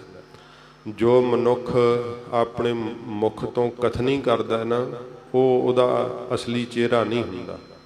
ਜੋ ਆਪਣੇ ਮੁਖ ਤੋਂ ਕਥਨ ਕਰਕੇ, ਗਿਆਨ ਕਥਨ ਕਰਕੇ, ਚੰਗੀਆਂ ਗੱਲਾਂ ਕਥਨ ਕਰਕੇ, ਸਮਾਜਿਕ ਢੰਗ ਵਾਲਾ ਜੀਵਨ ਕਥਨ ਕਰਕੇ ਸੁਣਾਉਂਦਾ ਨਾ ਤੇ ਹਰ ਕੋਈ ਚੰਗਾ ਬਣ ਕਰਕੇ ਦਿਖਾਉਂਦਾ, ਇਹ ਉਹਦਾ ਅਸਲੀ ਚਿਹਰਾ ਨਹੀਂ ਹੁੰਦਾ। ਅਸਲੀ ਚਿਹਰਾ ਅੰਦਰ ਵਾਲਾ ਹੁੰਦਾ ਹੈ। ਜੇ ਕਰਕੇ ਅੰਦਰ ਨਾਮ ਦੀ ਕਮਾਈ ਹੈ, ਵਾਹਿਗੁਰੂ ਨਾਲ ਪ੍ਰੀਤ ਹੈ, ਸਤ ਸੰਗਤ ਦਿਲੋਂ ਕਰਦਾ ਹੈ, ਫਿਰ ਅੰਦਰਲਾ ਚਿਹਰਾ ਸੁੰਦਰ ਹੁੰਦਾ ਹੈ। ਨਹੀਂ ਤੇ ਅੰਦਰਲਾ ਚਿਹਰਾ ਬਹੁਤ ਕਰੂਪ ਹੁੰਦਾ ਹੈ, ਉਹ ਮਨ ਦੀ ਸ਼ਕਲ ਹੈ। ਸਤਿਗੁਰੂ ਪਾਤਸ਼ਾਹ ਜੀ ਮਹਾਰਾਜ ਫਰਮਾਉਂਦੇ ਹੈ, ਆਰੰਭ ਤੋਂ ਪੜੋ। ਕੋ ਮਾਈ ਭੁੱਲਿਓ ਮਨ ਸਮਝਾਵੇ, ਮਹਾਰਾਜ ਕਹਿੰਦੇ ਨੇ ਮਾਈ ਤੋਂ ਭਾਵ ਹੈ ਭਾਈ। ਹੇ ਭਾਈ, ਕੋਈ ਭੁੱਲੇ ਹੋਏ ਮਨ ਨੂੰ ਸਮਝਾਵੇ। ਭੁੱਲਿਆ ਹੋਇਆ ਮਨ ਮੈਂ, ਤੂੰ ਕਿਹਨੂੰ ਸਮਝਾਉਂਦਾ ਫਿਰਦਾ ਹੈ? ਕੰਨ ਤੇਰੇ ਸੁਣੀ ਜਾਂਦੇ ਆ, ਮਨ ਤੇਰਾ ਸਮਝਦਾ ਹੀ ਨਹੀਂ। ਮੁਖ ਨਾਲ ਤੂੰ ਗਿਆਨ ਕਥਨ ਕਰੀ ਜਾਂਦਾ, ਮਨ ਤੇਰਾ ਸਮਝਦਾ ਹੀ ਨਹੀਂ। ਮਨ ਆਪ ਤੇਰਾ ਜਿਹੜਾ ਨਾ ਉਹ ਮਹਾਰਾਜ ਕਹਿੰਦੇ ਨੇ ਉਪਦੇਸ਼ ਨੂੰ ਮੰਨ ਹੀ ਨਹੀਂ ਰਿਹਾ। ਮਾਈ ਤੋਂ ਮਾਤਾ ਵੀ ਹੈ। ਹੇ ਮੇਰੀ ਮਾਤਾ, ਆਪਣੇ ਮਨ ਨੂੰ ਕੋਈ ਸਮਝਾ ਲਵੇ। ਸੱਚੇ ਪਾਤਸ਼ਾਹ ਜੀ ਕਹਿੰਦੇ ਐ, ਹੇ ਮਾਈ, ਹੇ ਭਾਈ ਜਨੋ, ਕੋਈ ਭੁੱਲਿਓ ਮਨ ਸਮਝਾਵੇ। ਭੁੱਲੇ ਹੋਏ ਆਪਣੇ ਮਨ ਨੂੰ, ਜਿਹੜਾ ਵਿਕਾਰਾਂ ਵਿੱਚ ਲੱਗਾ ਹੋਇਆ, ਜਿਹੜਾ ਸੰਸਾਰ ਦੇ ਪਦਾਰਥਾਂ ਵਿੱਚ ਖੁੱਭਿਆ ਹੋਇਆ, ਇਸ ਭੁੱਲੇ ਹੋਏ ਮਨ ਨੂੰ ਸਮਝਾ ਲਵੇ, ਸਮਝਾਉਣਾ ਕਰੇ। ਵੇਦ ਪੁਰਾਨ ਸਾਧ ਮਗ ਸੁਨ ਕਰ। ਇਹ ਵੇਦਾਂ ਦਾ ਉਪਦੇਸ਼ ਵੀ ਸੁਣਦਾ, ਪੁਰਾਣਾਂ ਦਾ ਉਪਦੇਸ਼ ਵੀ ਸੁਣਦਾ ਹੈ, ਤੇ ਜਿਹੜੇ ਸਾਧੂ ਮਹਾਤਮਾ ਨੇ ਉਹਨਾਂ ਦੇ ਕੋਲੋਂ ਵੀ ਪਰਮਾਰਥ ਦਾ ਮੱਗ ਰਸਤਾ ਜਿਹੜਾ ਨਾ ਉਹਦੀ ਬਾਬਤ ਸੁਣਦਾ ਹੈ। ਸੱਚੇ ਪਾਤਸ਼ਾਹ ਜੀ ਮਹਾਰਾਜ ਕਹਿੰਦੇ ਐ, ਇਹ ਭੁੱਲਿਆ ਹੋਇਆ ਮਨ ਸੁਣਦਾ ਤਾਂ ਹੈ, ਸਾਧੂ ਵੀ ਰਸਤਾ ਦੱਸਦੇ ਆ ਕਿ ਭਾਈ ਆਹ ਮੋਕਸ਼ ਦਾ ਰਸਤਾ ਏ। ਤੇ ਵੇਦ ਵੀ ਦੱਸਦੇ ਆ ਨਾਮ ਦੀ ਮਹਿਮਾ, ਪੁਰਾਣ ਵੀ ਦੱਸਦੇ ਆ ਨਾਮ ਦੀ ਮਹਿਮਾ। ਇਉਂ ਸੱਚੇ ਪਾਤਸ਼ਾਹ ਜੀ ਕਹਿੰਦੇ ਹਨ, ਵੇਦ ਪੁਰਾਨ ਸਾਧ ਮਗ ਸੁਨ ਕਰ। ਅਤੇ ਸਾਧੂਆਂ ਕੋਲੋਂ ਮੱਗ ਰਸਤਾ ਜਿਹੜਾ ਹੈ ਨਾ ਮੋਕਸ਼ ਦਾ, ਉਹ ਸੁਣ ਕਰਕੇ ਜਿਹੜਾ ਹੈ ਵੇਦਾਂ ਦੇ ਉਪਦੇਸ਼ ਤੋਂ ਤੇ ਪੁਰਾਣਾਂ ਦੇ ਉਪਦੇਸ਼ ਤੋਂ ਰਸਤਾ ਸੁਣ ਕਰਕੇ ਨਿਮਖ ਨਾ ਹਰ ਗੁਣ ਗਾਵੇ। ਅੱਖ ਦੇ ਖੋਲਣ ਤੇ ਬੰਦ ਕਰਨ ਜਿੰਨਾ ਸਮਾਂ ਫਿਰ ਵੀ ਵਾਹਿਗੁਰੂ ਦੇ ਗੁਣ ਨਹੀਂ ਗਾਉਂਦਾ। ਸੁਣਦਾ ਹੈ ਕਿ ਨਾਮ ਤੋਂ ਬਿਨਾਂ ਸਭ ਕੁਝ ਝੂਠ ਹੈ, ਪਰ ਫਿਰ ਵੀ ਇਹਦੇ ਦਿਲ ਐਡਾ ਪੱਥਰ ਵੈ, ਇਹਦੇ ਤੇ ਅਸਰ ਹੀ ਨਹੀਂ ਹੁੰਦਾ। ਨਾ ਵੇਦਾਂ ਦੇ ਉਪਦੇਸ਼ ਦਾ ਅਸਰ ਪੈਂਦਾ, ਨਾ ਪੁਰਾਣਾਂ ਦੇ ਉਪਦੇਸ਼ ਦਾ ਅਸਰ ਪੈਂਦਾ, ਨਾ ਸਾਧੂ ਜਨਾਂ ਦੇ ਕੋਲੋਂ ਪਰਮਾਰਥ ਦਾ ਰਸਤਾ ਸੁਣ ਕੇ ਹੀ ਕੋਈ ਅਸਰ ਪੈਂਦਾ। ਸਾਧੂ ਦੱਸਦੇ ਐ ਕਿ ਪ੍ਰਲੋਕ ਦਾ ਰਸਤਾ ਬੜਾ ਕਠਿਨ ਹੀ, ਬੜਾ ਔਖਾ ਹੋਵੇਗਾ, ਨਾਮ ਤੋਂ ਬਿਨਾਂ ਉੱਥੇ ਕੋਈ ਸਹਾਇਤਾ ਨਹੀਂ ਕਰਦਾ, ਤੇ ਵਾਹਿਗੁਰੂ ਦਾ ਨਾਮ ਜਪ ਲੈ। ਸੱਚੇ ਪਾਤਸ਼ਾਹ ਜੀ ਕਹਿੰਦੇ ਐ, ਫਿਰ ਵੀ ਇਹ ਨਿਮਖ ਨਾ ਹਰ ਗੁਣ ਗਾਵੇ। ਪੜ੍ਹ ਦਿਓ ਫਿਰ, ਨਿਮਖ ਨਾ ਹਰ ਗੁਣ ਗਾਵੇ। ਨਿਮਖ ਮਾਤਰ ਵੀ ਅੱਖ ਦੇ ਖੋਲਣ ਤੇ ਬੰਦ ਕਰਨ ਜਿੰਨਾ ਸਮਾਂ ਹੈ ਨਿਮਖ, ਮਹਾਰਾਜ ਕਹਿੰਦੇ ਇੰਨਾ ਸਮਾਂ ਵੀ ਵਾਹਿਗੁਰੂ ਦੇ ਗੁਣ ਨਹੀਂ ਗਾਉਂਦਾ, ਸੁਣੀ ਜਾਂਦਾ ਹੈ, ਸੁਣ ਕਰਕੇ ਕਮਾਉਂਦਾ ਹੈ ਹੀ ਨਹੀਂ। ਇਸ ਕਰਕੇ ਮਹਾਰਾਜ ਕਹਿੰਦੇ ਨੇ, ਕੋ ਮਾਈ ਭੁੱਲਿਓ ਮਨ ਸਮਝਾਵੇ। ਭੁੱਲੇ ਹੋਏ ਮਨ ਨੂੰ ਕੋਈ ਸਮਝਾ ਲਵੇ ਆਪਣੇ, ਕਿਉਂਕਿ ਮਨ ਨੇ ਗਲਤੀ ਕੀਤੀ ਹੈ। ਜਿਹੜੀ ਕਹਿੰਦੇ ਐ, ਜਿਹੜੀ ਗਲਤੀ ਕੋਈ ਜੀਵ ਕਰਦਾ ਨਾ, ਉਹਦੇ ਮਨ ਦਾ ਦੋਸ਼ ਹੈ, ਮਨ ਦੇ ਅੰਦਰ ਨੁਕਸ ਹੈ। ਤੇ ਫਿਰ ਜਿੱਥੇ ਨੁਕਸ ਹੋਵੇ ਉੱਥੇ ਦਵਾਈ ਲਾਉਣੀ ਚਾਹੀਦੀ ਹੈ। ਜਿਹੜੀ ਹੈ ਦਵਾਈ ਉੱਥੇ ਲਾਇਆ ਫਿਰ ਅਸਰ ਕਰਦੀ ਹੈ, ਤੇ ਜਦੋਂ ਥਾਂ ਸਿਰ ਦਵਾਈ ਲਾਈਏ ਤਾਂ ਕਰਕੇ ਹੀ ਜ਼ਖਮ ਰਾਜੀ ਹੁੰਦੇ ਐ।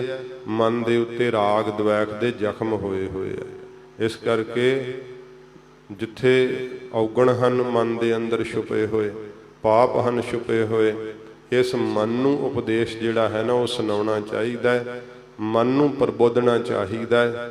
ਪਰ ਕੀ ਹੈ ਕਿ ਸੁਣ ਸੁਣ ਕੇ ਦੂਜੇ ਨੂੰ ਪ੍ਰਬੋਧਦਾ ਰਹਿੰਦਾ ਹੈ, ਦੂਜੇ ਨੂੰ ਗਿਆਨ ਦਿੰਦਾ ਰਹਿੰਦਾ ਹੈ ਕਿ ਇਸ ਤਰ੍ਹਾਂ ਦੀਆਂ ਉਗਤੀਆਂ ਜੁਗਤੀਆਂ ਹਨ।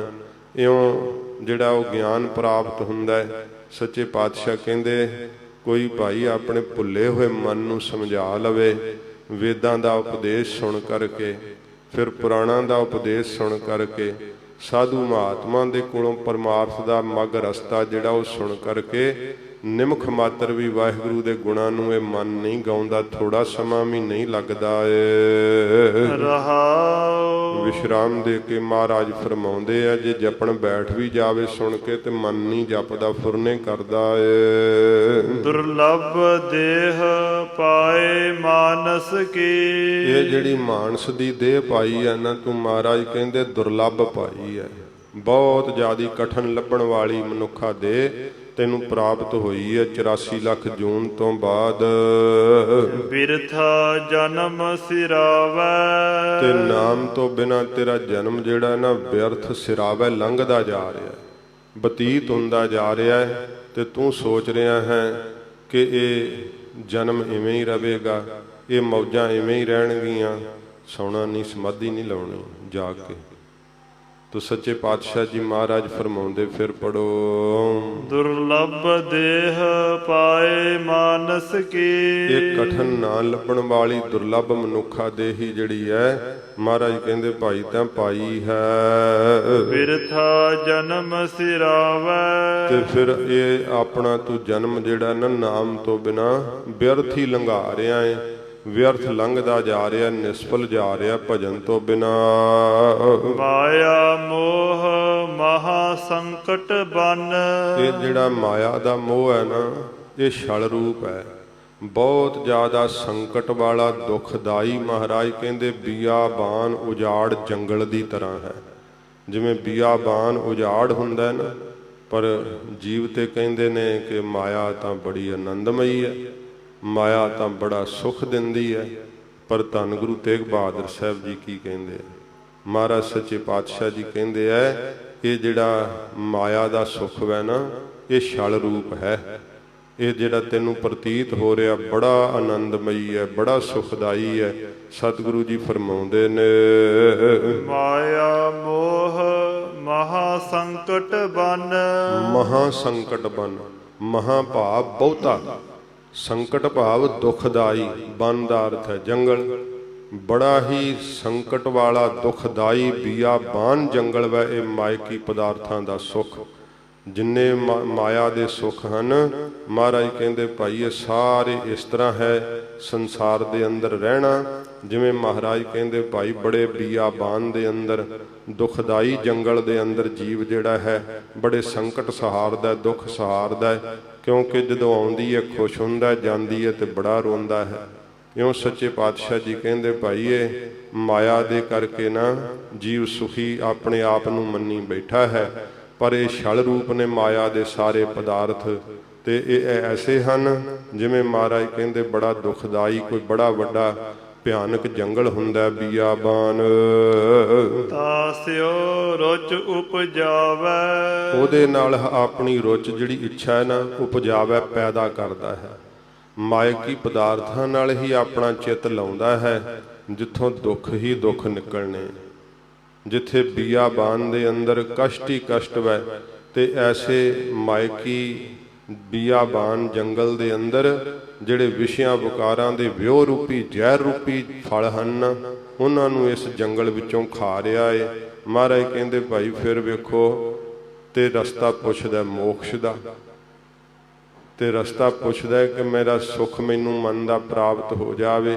ਮਹਾਰਾਜ ਕਹਿੰਦੇ ਰੁਚੀ ਤਾਂ ਤੇਰੀ ਮਾਇਕੀ ਪਦਾਰਥਾਂ ਵਿੱਚ ਲੱਗੀ ਹੋਈ ਹੈ, ਜਿੰਨੀਆਂ ਅਰਦਾਸਾਂ ਕਰਾਉਣਾ ਉਹ ਵੀ ਇਹੀ ਕਰਾਉਣਾ, ਕਾਰੋਬਾਰ ਵੱਧ ਜਾਣ, ਮਾਇਆ ਦੇ ਪਦਾਰਥ ਗੱਫੇ ਖੁੱਲੇ ਪ੍ਰਾਪਤ ਹੋਣ।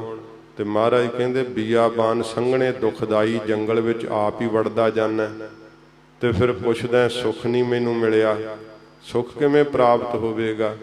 ਸੱਚੇ ਪਾਤਸ਼ਾਹ ਜੀ ਕਹਿੰਦੇ ਭਾਈ ਤੂੰ ਆਪ ਹੀ ਬਿਆਬਾਨ ਉਜਾੜ ਦੇ ਵਿੱਚ ਭਟਕੀ ਜਾਂਦਾ ਤੇ ਜ਼ਹਿਰ ਰੂਪੀ ਫਲ ਖਾ ਰਿਹਾ, ਤੇ ਫਿਰ ਮੌਤ ਹੀ ਹੋਵੇਗੀ ਨਾ।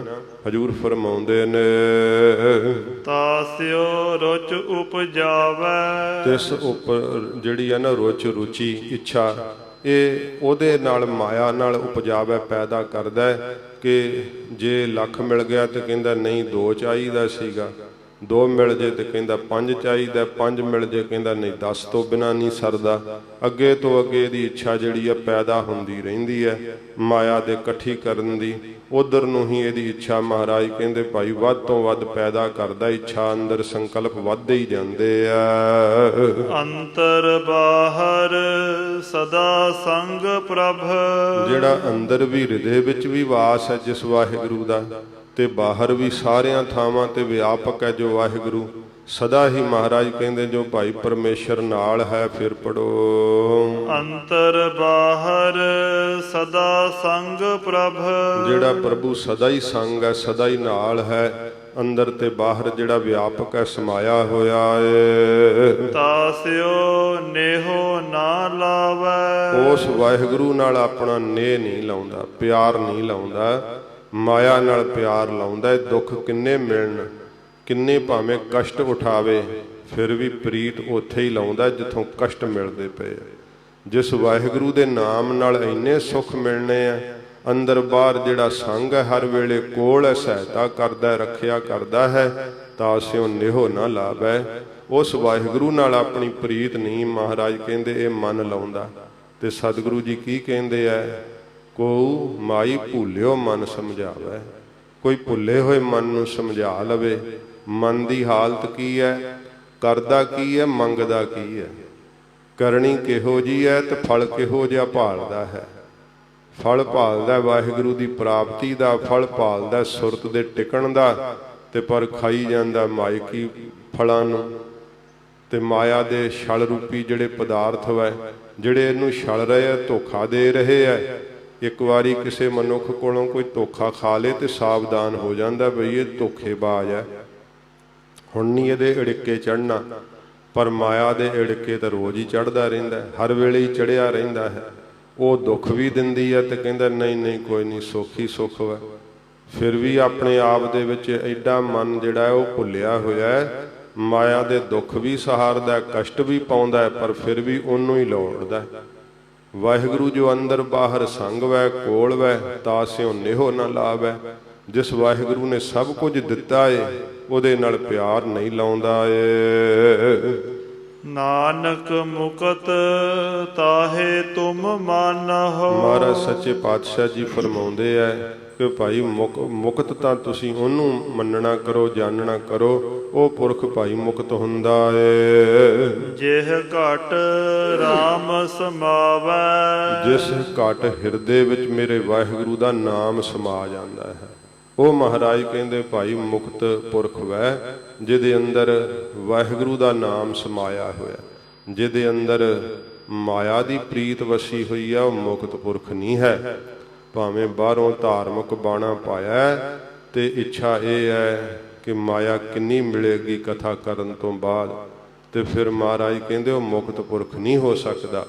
ਮੁਕਤ ਪੁਰਖ ਤਾਂ ਉਹ ਹੈ ਜਿਹਦੇ ਘਟ ਹਿਰਦੇ ਵਿੱਚ ਵਾਹਿਗੁਰੂ ਦਾ ਨਾਮ ਸਮਾ ਗਿਆ, ਵਾਹਿਗੁਰੂ ਜੀ ਵਸ ਗਏ ਹੈ। ਤੇ ਜਿਹਦੇ ਅੰਦਰ ਮਾਇਕੀ ਸੁੱਖ ਦੀ ਇੱਛਾ ਚੇਸ਼ਟਾ ਲੱਗੀ ਹੋਈ ਹੈ, ਉਹ ਤਾਂ ਬਿਆਬਾਨ ਜੰਗਲ ਵਿੱਚ ਭਟਕਦਾ ਫਿਰਦਾ ਹੈ। ਮਹਾਰਾਜ ਸੱਚੇ ਪਾਤਸ਼ਾਹ ਜੀ ਨੇ ਕਿਹਾ ਨਾ ਕਿ ਇਹ ਸੰਸਾਰ ਦਾ ਵਸਣਾ ਕੀ ਹੈ, ਉਦਿਆਨ ਜੰਗਲ ਦੇ ਵਿੱਚ ਵਸਣ ਦੀ ਤਰ੍ਹਾਂ ਹੈ। ਤੇ ਫਿਰ ਮਹਾਰਾਜ ਜੀ ਨੇ ਕਿਹਾ ਸੰਬੰਧੀ ਸਵਾਨ ਸਿਆਲ ਖਰ ਹੈ। ਇਹਦੇ ਵਿੱਚ ਸੰਬੰਧੀ ਜਿਹੜੇ ਹਨ ਨਾ, ਉਹ ਗਿੱਦੜਾਂ, ਖੋਤਿਆਂ ਤੇ ਕੁੱਤਿਆਂ ਦੀ ਤਰ੍ਹਾਂ ਵੱਢ ਖਾਂਦੇ ਆ। ਜਿਹੜੇ ਜੀਵ ਰਿਸ਼ਤੇਦਾਰ ਜਿਹੜੇ ਹੁੰਦੇ ਆ ਲੋਭੀ, ਉਹ ਹਰ ਵੇਲੇ ਲੁੱਟਣ ਦਾ ਯਤਨ ਕਰਦੇ ਆ, ਉਹ ਤਾਂ ਕੁੱਤਿਆਂ ਦੀ ਤਰ੍ਹਾਂ ਵੱਢ ਖਾਂਦੇ ਆ। ਜਿਹੜੇ ਧਰਮ ਤੋਂ ਗਰਾਉਂਦੇ ਆ, ਕਾਇਰਤਾ ਵਾਲਾ ਉਪਦੇਸ਼ ਦਿੰਦੇ, ਉਹ ਗਿੱਦੜਾਂ ਵਰਗੇ ਹਨ। ਜਿਹੜੇ ਇਸ ਪ੍ਰਕਾਰ ਪ੍ਰੇਮ ਕਰਦੇ ਆ ਸਮਾਨ ਸਮੇਂ ਦੇ ਅੰਦਰ, ਤੇ ਜਦੋਂ ਵੇਖਦੇ ਆ ਕਿਸੇ ਦੁੱਖ 'ਚ ਫਸਿਆ ਤੇ ਖੋਤੇ ਵਾਂਗ ਦਲੱਤੇ ਮਾਰਦੇ ਆ, ਧੋਖਾ ਦੇ ਜਾਂਦੇ ਆ। ਇਸ ਤਰ੍ਹਾਂ ਮਹਾਰਾਜ ਕਹਿੰਦੇ ਸੰਸਾਰ ਦੀ ਹਾਲਤ ਵੈ, ਪਰ ਫਿਰ ਵੀ ਤੇਰੇ ਅੰਦਰ ਪ੍ਰੀਤ ਤਾਂ ਉਸੇ ਦੀ ਹੈ ਨਾ। ਸੰਸਾਰ ਦਾ ਹੀ ਪਿਆਰ ਤੂੰ ਆਪਣੇ ਅੰਦਰ ਲਾਇਆ ਹੋਇਆ ਹੈ, ਵਾਹਿਗੁਰੂ ਨੂੰ ਪਿਆਰ ਨਹੀਂ ਕੀਤਾ ਜੋ ਤੇਰੇ ਅੰਗ ਸੰਗ ਸਹਾਈ ਹੈ, ਜੋ ਤੇਰੀ ਰੱਖਿਆ ਕਰਦਾ, ਉਹਦੇ ਨਾਲ ਤੂੰ ਪਿਆਰ ਨਹੀਂ ਲਾਉਂਦਾ। ਜਿਹਨੂੰ ਜਿਹੜੀ ਮਾਇਆ ਤੈਨੂੰ ਧੋਖੇ ਤੇ ਧੋਖਾ ਦਿੰਦੀ ਹੈ, ਨਾਲ ਨਿਭਣੀ ਨਹੀਂ ਤੇਰੇ, ਉਹਦੇ ਨਾਲ ਤੂੰ ਬੜਾ ਹੀ ਪਿਆਰ ਕਰਦਾ ਹੈ। ਤੇ ਫਿਰ ਦੱਸ ਤੂੰ ਮੁਕਤ ਕਿਵੇਂ ਹੋ ਸਕੇਗਾ। ਮਹਾਰਾਜ ਜੀ ਫਰਮਾਉਂਦੇ ਆ, ਅਖੀਰਲੀਆਂ ਪੰਕਤੀਆਂ ਪੜੋ। ਨਾਨਕ ਮੁਕਤ ਤਾਹੇ ਤੁਮ ਮਾਨਹੁ। ਹਜ਼ੂਰ ਗੁਰੂ ਤੇਗ ਬਹਾਦਰ ਸਾਹਿਬ ਜੀ ਕਹਿੰਦੇ ਭਾਈ ਉਸ ਦੇ ਤਾਈਂ ਤੁਸੀਂ ਮੁਕਤ ਪੁਰਖ ਮੰਨਣਾ ਕਰੋ। ਜਿਹ ਘਟ RAM ਸਮਾਵੈ। ਜਿਸ ਘਟ ਹਿਰਦੇ ਵਿੱਚ RAM ਦਾ ਨਾਮ ਸਮਾ ਜਾਂਦਾ ਹੈ, ਵਾਹਿਗੁਰੂ ਜੀ ਵਸ ਜਾਂਦੇ ਹਨ। ਗੌੜੀ ਮਹੱਲਾ ਨਾਵਾ। ਸੱਚੇ ਪਾਤਸ਼ਾਹ ਗਰੀਬ ਨਵਾਜ ਰਾਗ ਗੌੜੀ ਵਿੱਚ ਸਤਿਗੁਰੂ ਜੀ ਬਖਸ਼ਿਸ਼ ਕਰਦੇ ਨੇ। ਧੰਨ ਗੁਰੂ ਤੇਗ ਬਹਾਦਰ ਸਾਹਿਬ ਜੀ ਮਹਾਰਾਜ। ਸਾਧੋ RAM ਸਰਨ ਬਿਸਰਾਮਾ। ਸੱਚੇ ਪਾਤਸ਼ਾਹ ਜੀ ਮਨ ਕਿਵੇਂ ਟਿਕ ਸਕਦਾ ਹੈ, ਤਾਂ ਸਤਿਗੁਰੂ ਗਰੀਬ ਨਵਾਜ ਸੱਚੇ ਪਾਤਸ਼ਾਹ ਜੀ ਬਖਸ਼ਿਸ਼ ਕਰਦੇ ਐ। ਰਹਾਉ ਦੀਆਂ ਪੰਕਤੀਆਂ ਇੱਕ ਵਾਰੀ ਪੜੋ। ਵੇਦ ਪੁਰਾਨ ਪੜ੍ਹੇ ਕੋ ਇਹ ਗੁਣ। ਜੇ ਕੋਈ ਕਹੇ ਕਿ ਮੈਂ ਵੇਦ ਪੜ੍ਹ ਲਏ ਐ, ਪੁਰਾਨ ਪੜ੍ਹ ਲਏ ਐ, ਤੇ ਮਨ ਟਿਕ ਗਿਆ ਹੋਵੇਗਾ, ਮਨ ਇਹਨਾਂ ਦੇ ਪੜ੍ਹਨ ਨਾਲ ਨਹੀਂ ਟਿਕਦਾ ਹੈ। ਸੱਚੇ ਪਾਤਸ਼ਾਹ ਜੀ ਮਹਾਰਾਜ ਨੂੰ ਪੁੱਛਦੇ ਆ ਸਿੱਖ ਫਿਰ ਮਹਾਰਾਜ ਮਨ ਕਿਵੇਂ ਟਿਕਦਾ ਹੈ। ਹਜੂਰ ਦੱਸਦੇ ਹਨ ਕਿ ਭਾਈ ਮਨ ਦਾ ਟਿਕਾ ਕਿਵੇਂ ਹੁੰਦਾ ਏ। ਸਿਮਰੇ ਹਰ ਕੋ ਸਾਧੋ RAM ਸਰਨ ਬਿਸਰਾਮਾ। ਤੋ ਰਹਾਉ ਦੀ ਪੰਕਤੀ ਤੋਂ ਭਾਵ ਪਤਾ ਲੱਗ ਜਾਂਦਾ ਸ਼ਬਦ ਦਾ, ਇਸ ਕਰਕੇ ਫਿਰ ਸ਼ਬਦ ਦੇ ਅਰਥ ਜਿਹੜੇ ਉਹ ਸੌਖੇ ਸਮਝ ਪੈਂਦੇ ਆ। ਤੋ ਆਰੰਭ ਤੋਂ ਇਹ ਸ਼ਬਦ ਮਹਾਰਾਜ ਸਾਹਿਬ ਬਖਸ਼ਿਸ਼ ਕਰਦੇ ਹਨ। ਸਾਧੋ RAM ਸਰਨ ਬਿਸਰਾਮਾ। ਸੱਚੇ ਪਾਤਸ਼ਾਹ ਜੀ ਮਹਾਰਾਜ ਕਹਿੰਦੇ ਆ ਸ੍ਰੇਸ਼ਟ ਪੁਰਖੋ ਸਾਧੂ ਜਨੋ ਆਰਾਮ ਦੀ ਸ਼ਰਨ ਵਿੱਚ ਵਿਸ਼ਰਾਮ ਮਿਲ ਜਾਂਦਾ ਜੀਵ ਨੂੰ, ਸ਼ਾਂਤੀ ਆ ਜਾਂਦੀ ਹੈ, ਟਿਕਾ ਆ ਜਾਂਦਾ ਹੈ, ਸੁੱਖ ਆ ਜਾਂਦਾ ਹੈ। ਜਿਸ ਸੁੱਖ ਨੂੰ ਭਾਲਦਾ ਥੱਕ ਜਾਂਦਾ ਹੈ ਨਾ ਤੇ ਨਹੀਂ ਪ੍ਰਾਪਤ ਹੁੰਦਾ, ਜਦੋਂ ਆਰਾਮ ਦੀ ਸ਼ਰਨ ਲੈ ਲੈਂਦਾ ਹੈ, ਵਾਹਿਗੁਰੂ ਦੀ ਸ਼ਰਨ ਪੈ ਜਾਂਦਾ ਹੈ, ਉਦੋਂ ਇਹਨੂੰ ਫਿਰ ਵਿਸ਼ਰਾਮ ਮਿਲਦਾ ਹੈ, ਅਸਥਿਤੀ ਪਾ ਲੈਂਦਾ, ਟਿਕਾ ਪਾ ਲੈਂਦਾ, ਅਬਨਾਸੀ ਪਦ ਨੂੰ ਪਾ ਲੈਂਦਾ ਏ। ਵੇਦ ਪੁਰਾਨ ਪੜ੍ਹੇ ਕੋ ਇਹ ਗੁਣ। ਮਹਾਰਾਜ ਜੀ ਕਹਿੰਦੇ ਆ 4 ਵੇਦ ਪੜ੍ਹ ਲਏ ਐ, 18 ਪੁਰਾਣ ਪੜ੍ਹ ਲਏ ਐ, ਉਹਨਾਂ ਦੇ ਪੜ੍ਹੇ ਦਾ ਗੁਣ ਲਾਭ ਤਾਂ ਮਹਾਰਾਜ ਕਹਿੰਦੇ ਇਹੋ ਹੀ ਹੈ ਨਾ। ਕੀ ਲਾਭ ਹੈ ਮਹਾਰਾਜ ਦੱਸਦੇ ਹਨ। ਸਿਮਰੇ ਹਰ ਕੋ ਨਾਮਾ। ਕਿ ਵਾਹਿਗੁਰੂ ਦੇ ਨਾਮ ਦਾ ਸਿਮਰਨ ਕਰੇ। ਤੇ ਜੇ ਇੰਨਾ ਪੜ੍ਹ ਕੇ ਬਤੰਡਾਵਾਦ 'ਚ ਹੀ ਪਿਆ ਹੋਇਆ, ਕਦੇ ਕਿਸੇ ਨਾਲ ਸਿੰਘ ਫਸਾ ਲਏ, ਕਦੇ ਕਿਸੇ ਨਾਲ ਉਲਝ ਗਿਆ, ਤਾਂ ਸੱਚੇ ਪਾਤਸ਼ਾਹ ਜੀ ਮਹਾਰਾਜ ਕਹਿੰਦੇ ਫਿਰ 4 ਵੇਦ ਪੜ੍ਹੇ ਦਾ ਕੀ ਲਾਭ ਲੈ ਲਿਆ, 18 ਪੁਰਾਣ ਪੜ੍ਹ ਕੇ ਕੀ ਗੁਣ ਖੱਟ ਲਿਆ, ਕੀ ਲਾਭ ਲੈ ਲਿਆ, ਜੇ ਤੂੰ ਆਪਣੇ ਮਨ ਨੂੰ ਹੀ ਨਹੀਂ ਸਮਝਾਇਆ। ਤਾਂ ਇਹ ਕਿਸੇ ਨੂੰ ਸਮਝਾਉਣ ਵਾਸਤੇ ਪੜ੍ਹਾਈ ਪੜ੍ਹੀ ਸੀ ਬ੍ਰਹਮ ਵਿਦਿਆ ਦੀ, ਇਹ ਤਾਂ ਮਨ ਨੂੰ ਪ੍ਰਬੋਧਨ ਲਈ ਪੜ੍ਹੀ ਦੀ ਹੈ। ਕਥਾ ਸਿੱਖੀ ਦੀ ਹੈ ਆਪਣੇ ਮਨ ਨੂੰ ਪ੍ਰਬੋਧਨ ਲਈ, ਪਰ ਤੂੰ ਤਾਂ ਸਿੱਖੀ ਹੈ ਲੋਕਾਂ ਨੂੰ ਰਿਝਾਉਣ ਵਾਸਤੇ। ਤਾਂ ਸੱਚੇ ਪਾਤਸ਼ਾਹ ਜੀ ਮਹਾਰਾਜ ਕਹਿੰਦੇ ਕੀ ਲਾਭ ਹੈ ਫਿਰ ਤੈਨੂੰ, ਇਹ ਸਾਰੇ ਵਿਦਾਂਤ ਦੇ ਗ੍ਰੰਥ ਪੜ੍ਹ ਲਏ ਐ, 4 ਵੇਦ ਪੜ੍ਹ ਲਏ ਐ, ਪੁਰਾਣ ਪੜ੍ਹ ਲਏ ਐ, ਲਾਭ ਕੀ ਖੱਟਿਆ ਈ। ਜਿਹੜਾ ਨਾ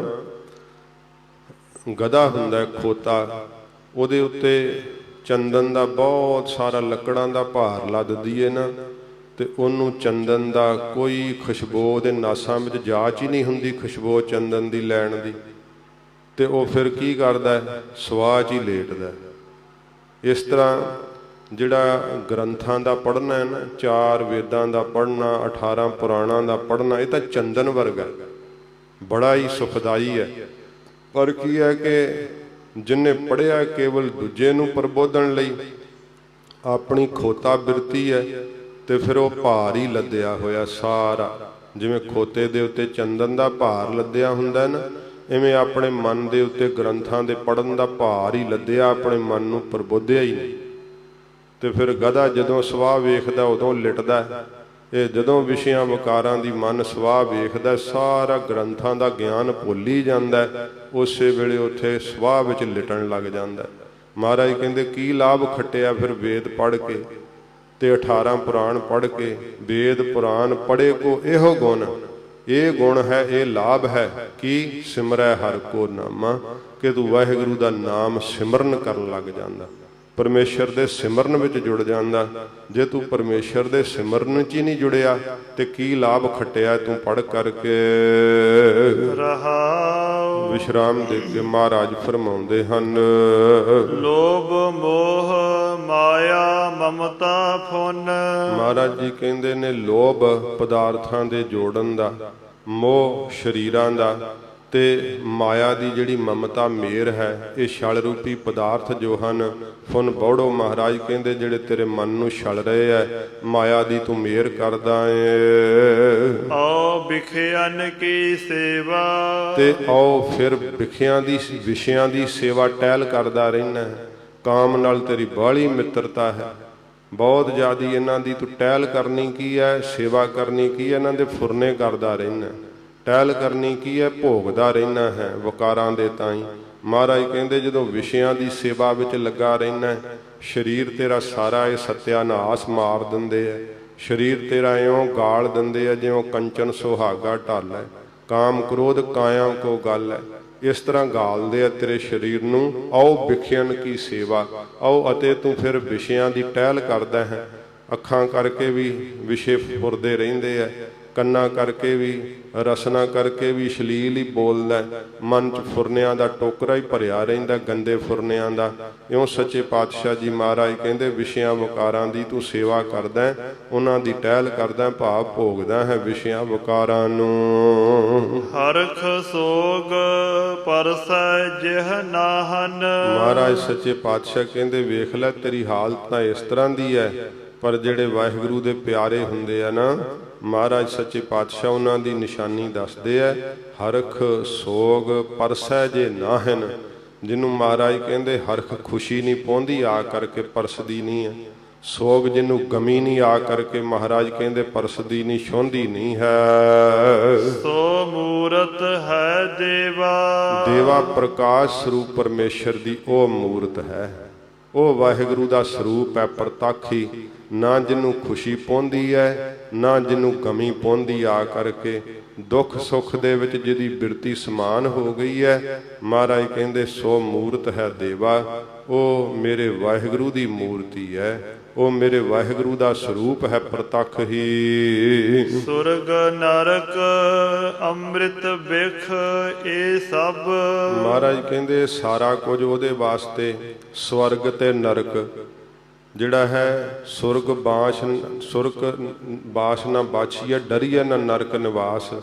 ਜਿਹੜਾ ਹੈ ਹੋਣਾ ਹੋਏ ਸੋ ਹੋਈ ਹੈ, ਮਨਹਿ ਨਾ ਕੀਜੈ ਆਸ। ਭਗਤ ਕਬੀਰ ਸਾਹਿਬ ਜੀ ਕਹਿੰਦੇ ਆ ਕਿ ਸਵਰਗਾਂ ਦੇ ਵਿੱਚ ਵਸਣ ਦੀ ਉਹਨਾਂ ਦੀ ਇੱਛਾ ਨਹੀਂ ਹੁੰਦੀ, ਤੇ ਨਰਕਾਂ ਤੋਂ ਉਹਨਾਂ ਨੂੰ ਭੈ ਨਹੀਂ ਲੱਗਦਾ, ਕਿਉਂਕਿ ਪਾਪ ਕੀਤੇ ਨਹੀਂ, ਜਿਸ ਕਰਕੇ ਨਰਕਾਂ ਦਾ ਭੈ ਕਰਨਗੇ। ਡਰ ਨਹੀਂ ਉਹਨਾਂ ਨੂੰ ਨਰਕਾਂ ਤੋਂ ਲੱਗਦਾ। ਸੁਰਗ ਬਾਸ਼ ਨਾ ਬਾਛੀਐ, ਸਵਰਗਾਂ ਵਿੱਚ ਵਾਸ ਕਰਨ ਦੀ ਉਹਨਾਂ ਨੂੰ ਬਾਂਛੀਏ ਇੱਛਾ ਹੀ ਨਹੀਂ ਹੁੰਦੀ ਹੈ, ਤੇ ਨਰਕਾਂ ਦੇ ਵਿੱਚੋਂ ਵਾਸ ਤੋਂ ਡਰਦੇ ਨਹੀਂ। ਉਹ ਕਹਿੰਦੇ ਜੋ ਹੋਣਾ ਅੱਗੇ ਪਰਮੇਸ਼ਰ ਦੇ ਹੁਕਮ 'ਚ ਹੋਣਾ ਹੈ, ਇਸ ਕਰਕੇ ਉਹਨਾਂ ਨੂੰ ਕੋਈ ਡਰ ਨਹੀਂ, ਕੋਈ ਭੈ ਨਹੀਂ ਰਹਿੰਦਾ ਹੈ। ਮਹਾਰਾਜ ਕਹਿੰਦੇ ਭਾਈ ਸਵਰਗ ਨਰਕ ਤੇ, ਜਿਵੇਂ ਕਬੀਰ ਜੀ ਕਹਿੰਦੇ ਸੁਰਗ ਨਰਕ ਤੇ ਮੈਂ ਰਹਿਓ ਸਤਿਗੁਰ ਕੈ ਪ੍ਰਸਾਦ। ਕਹਿੰਦੇ ਮੈਂ ਭਾਈ ਸਤਿਗੁਰੂ ਜੀ ਦੀ ਪ੍ਰਸਾਦ ਕਿਰਪਾ ਨਾਲ ਸਵਰਗਾਂ ਤੇ ਨਰਕਾਂ ਦੋਹਾਂ ਤੋਂ ਰਹਿ ਗਿਆ, ਕਿਉਂਕਿ ਸਵਰਗਾਂ 'ਚ ਪੁੰਨੀ ਜਾਂਦੇ ਐ, ਨਰਕਾਂ 'ਚ ਪਾਪੀ ਜਾਂਦੇ ਐ। ਇਉਂ ਹਜੂਰ ਕਹਿੰਦੇ ਹਨ ਸੁਰਗ ਨਰਕ ਅੰਮ੍ਰਿਤ ਬਿਖ ਇਹ ਸਭ। ਤੇ ਅੰਮ੍ਰਿਤ ਬਿਖ ਜਿਹੜਾ ਦੇਵਤਿਆਂ ਦਾ ਅੰਮ੍ਰਿਤ ਹੈ, ਜਿਹਦੇ ਨਾਲ ਕਹਿੰਦੇ ਪੀ ਕੇ ਅਮਰਾ ਪਦਵੀ ਪ੍ਰਾਪਤ ਹੋ ਜਾਂਦੀ ਹੈ। ਤੇ ਬਿਖ ਜ਼ਹਿਰ, ਜੈਸਾ ਅੰਮ੍ਰਿਤ ਤੈਸੀ ਬਿਖ ਖਾਟੀ, ਜਿਵੇਂ ਸੁਖਮਨੀ ਸਾਹਿਬ 'ਚ ਮਹਾਰਾਜ ਕਹਿੰਦੇ ਆ, ਲੜੀਵਾਰ ਕਥਾ 'ਚ ਜ਼ਿਕਰ ਆ ਰਿਹਾ ਸੀ। ਤੋ ਸੱਚੇ ਪਾਤਸ਼ਾਹ ਕਹਿੰਦੇ ਆ ਜਿਹੋ ਜਿਹਾ ਉਹਨਾਂ ਨੂੰ ਉਹ ਦੇਵਤਿਆਂ ਦਾ ਅਮਰ ਕਰ ਦੇਣ ਵਾਲਾ ਅੰਮ੍ਰਿਤ ਵੈ, ਉਹੋ ਜੀ ਉਹਨਾਂ ਨੂੰ ਜਿਹੜੀ ਹੈ ਖਾਟੀ, ਜਿਹੜੀ ਖਾਟੀ ਜਿਹੜੀ ਪ੍ਰਾਪਤ ਹੁੰਦੀ ਜ਼ਹਿਰ ਵੈ ਨਾ, ਕੋਈ ਦੇਵੇ ਪ੍ਰਾਪਤ ਕਰਾ ਦੇਵੇ। ਤੇ ਮਹਾਰਾਜ ਕਹਿੰਦੇ ਅੰਮ੍ਰਿਤ ਤੇ ਜ਼ਹਿਰ ਉਹਨਾਂ ਲਈ ਇੱਕੋ ਜੀ ਹੈ। ਉਹ ਖਾਟੀ ਜਿਹੜੀ ਡਲੀ ਹੈ ਜ਼ਹਿਰ ਦੀ, ਖੱਟੀ ਟੀਟ ਕੌੜੀ, ਉਹ ਮਹਾਰਾਜ ਕਹਿੰਦੇ ਉਹਨਾਂ ਲਈ ਇੱਕੋ ਜੀ ਹੈ। ਚਾਹੇ ਕੋਈ ਜ਼ਹਿਰ ਦੇ ਦੇਵੇ, ਚਾਹੇ ਕੋਈ ਦੇਵਤਿਆਂ ਦਾ ਅੰਮ੍ਰਿਤ ਪਿਆ ਦੇਵੇ, ਉਹਨਾਂ ਦੀ ਜ਼ਹਿਰ ਵਿੱਚ ਤੇ ਉਸ ਅੰਮ੍ਰਿਤ ਵਿੱਚ ਇੱਕੋ ਜੀ ਨਿਗਾਹ। ਨਾ ਉਹਨਾਂ ਨੂੰ ਜ਼ਹਿਰ ਚੜ੍ਹਦੀ ਹੈ, ਨਾ ਕਿਸੇ ਪ੍ਰਕਾਰ ਜਿਨ ਨਾਮ ਜਪ ਕੇ ਅਮਰਾ ਪਦਵੀ ਪਾ ਲਈ, ਉਹਨੂੰ ਹੋਰ ਕੀ ਜਿਹੜੀ ਹੈ ਇੱਛਾ ਰਹਿ ਜਾਣੀ ਹੈ। ਤੋ ਮਹਾਰਾਜ ਕਹਿੰਦੇ ਹਨ ਸੁਰਗ ਨਰਕ ਅੰਮ੍ਰਿਤ ਬਿਖ ਇਹ ਸਭ। ਇਹ ਸਾਰਾ ਕੁਝ ਜ਼ਹਿਰ ਤੇ ਦੇਵਤਿਆਂ ਦੇ ਅੰਮ੍ਰਿਤ ਵਿੱਚ, ਸਵਰਗ ਤੇ ਨਰਕ ਵਿੱਚ, ਮਹਾਰਾਜ ਸੱਚੇ ਪਾਤਸ਼ਾਹ ਕਹਿੰਦੇ ਇਹ ਸਾਰਾ ਕੁਝ ਹੀ ਉਹਨਾਂ ਵਾਸਤੇ।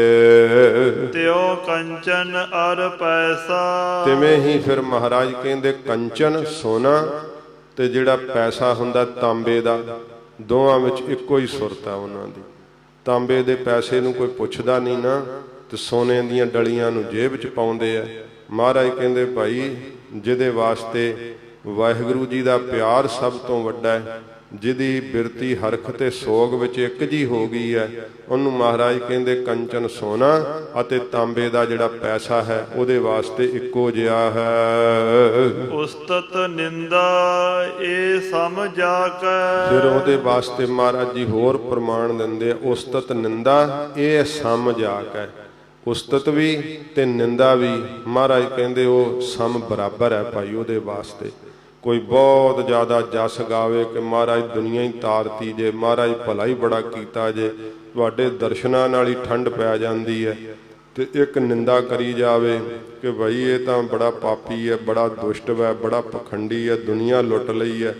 ਉਹ ਨਿੰਦਾ ਕਰਨ ਵਾਲੇ ਨਾਲ ਕੋਈ ਵੈਰ ਨਹੀਂ ਤੇ ਉਸਤਤ ਕਰਨ ਵਾਲੇ ਨਾਲ ਕੋਈ ਉਹਨਾਂ ਦਾ ਮੋਹ ਨਹੀਂ। ਸੱਚੇ ਪਾਤਸ਼ਾਹ ਜੀ ਕਹਿੰਦੇ ਇਹਨਾਂ ਨੂੰ ਉਸਤਤ ਤੇ ਨਿੰਦਾ ਇੱਕ ਸਮਾਨ ਹੈ, ਬਰਾਬਰ ਹੈ ਉਹਨਾਂ ਲਈ, ਪਰ ਇਹ ਬਹੁਤ ਵੱਡੀ ਗੱਲ ਹੈ। ਸੱਚੇ ਪਾਤਸ਼ਾਹ ਜੀ ਮਹਾਰਾਜ ਨੇ ਕਿਹਾ ਜਿਹਨੂੰ ਵਾਹਿਗੁਰੂ ਜੀ ਦੇ ਸਰੂਪ ਦਾ ਸੁੱਖ ਮਿਲਦਾ ਹੈ, ਅਨੁਭਵੀ ਗਿਆਨ ਹੋ ਜਾਂਦਾ ਹੈ, ਉਹਦੇ ਲਈ ਇਹ ਬਖਸ਼ਿਸ਼ ਜਿਹੜੀ ਹੈ ਫਿਰ ਮਿਲਦੀ ਹੈ ਕਿ ਉਹਨੂੰ ਉਸਤਤ ਤੇ ਨਿੰਦਾ ਇੱਕੋ ਜੀ ਵਿਆਪਦੀ ਹੈ। ਨਿੰਦਾ ਸੁਣ ਕੇ ਝੂਰਦੇ ਨਹੀਂ, ਉਸਤਤ ਸੁਣ ਕੇ ਫੁੱਲਦੇ ਨਹੀਂ ਹਨ। ਲੋਭ ਮੋਹ ਫੁਨ ਤੈਸਾ, ਫਿਰ ਉਹਨਾਂ ਨੂੰ ਲੋਭ ਜਿਹੜਾ ਹੈ ਨਾ ਇਹ ਵੀ ਨਹੀਂ ਚਿੰਬੜਦਾ ਹੈ ਆ ਕਰਕੇ ਪਦਾਰਥਾਂ ਦਾ, ਤੇ ਸਰੀਰਾਂ ਦਾ ਮੋਹ ਨਹੀਂ ਆ ਕਰਕੇ ਮਹਾਰਾਜ ਕਹਿੰਦੇ ਫੁਨ ਤੈਸਾ, ਤਿਸ ਤਰ੍ਹਾਂ ਹੀ ਹੈ ਉਹਨਾਂ ਨੂੰ। ਉਹ ਮੋਹ ਵਿੱਚ ਵੀ ਨਿਰਲੇਪ ਰਹਿੰਦੇ ਐ, ਸਰੀਰਾਂ ਦੇ ਮੋਹ ਵਿੱਚ ਫਸ ਕਰਕੇ ਤੇ ਉਹ ਸੰਸਾਰ ਦੇ ਵਿੱਚ ਖਚਿਤ ਨਹੀਂ ਹੁੰਦੇ। ਉਹ ਇਉਂ ਰਹਿੰਦੇ ਜਿਵੇਂ ਕਮਲ ਰਹਿ ਵਿੱਚ ਪਾਣੀ ਹੈ। ਫਿਰ ਪਦਾਰਥਾਂ ਦਾ ਜਿਹੜਾ ਨਾ ਉਹ ਵਰਤਾਰਾ ਵਰਤਦਾ ਉਹਨਾਂ ਦੇ ਦੁਆਲੇ, ਪਰ ਉਹਨਾਂ ਦਾ ਪਦਾਰਥਾਂ ਦੇ ਵਿੱਚ ਲੋਭ ਨਹੀਂ ਹੁੰਦਾ।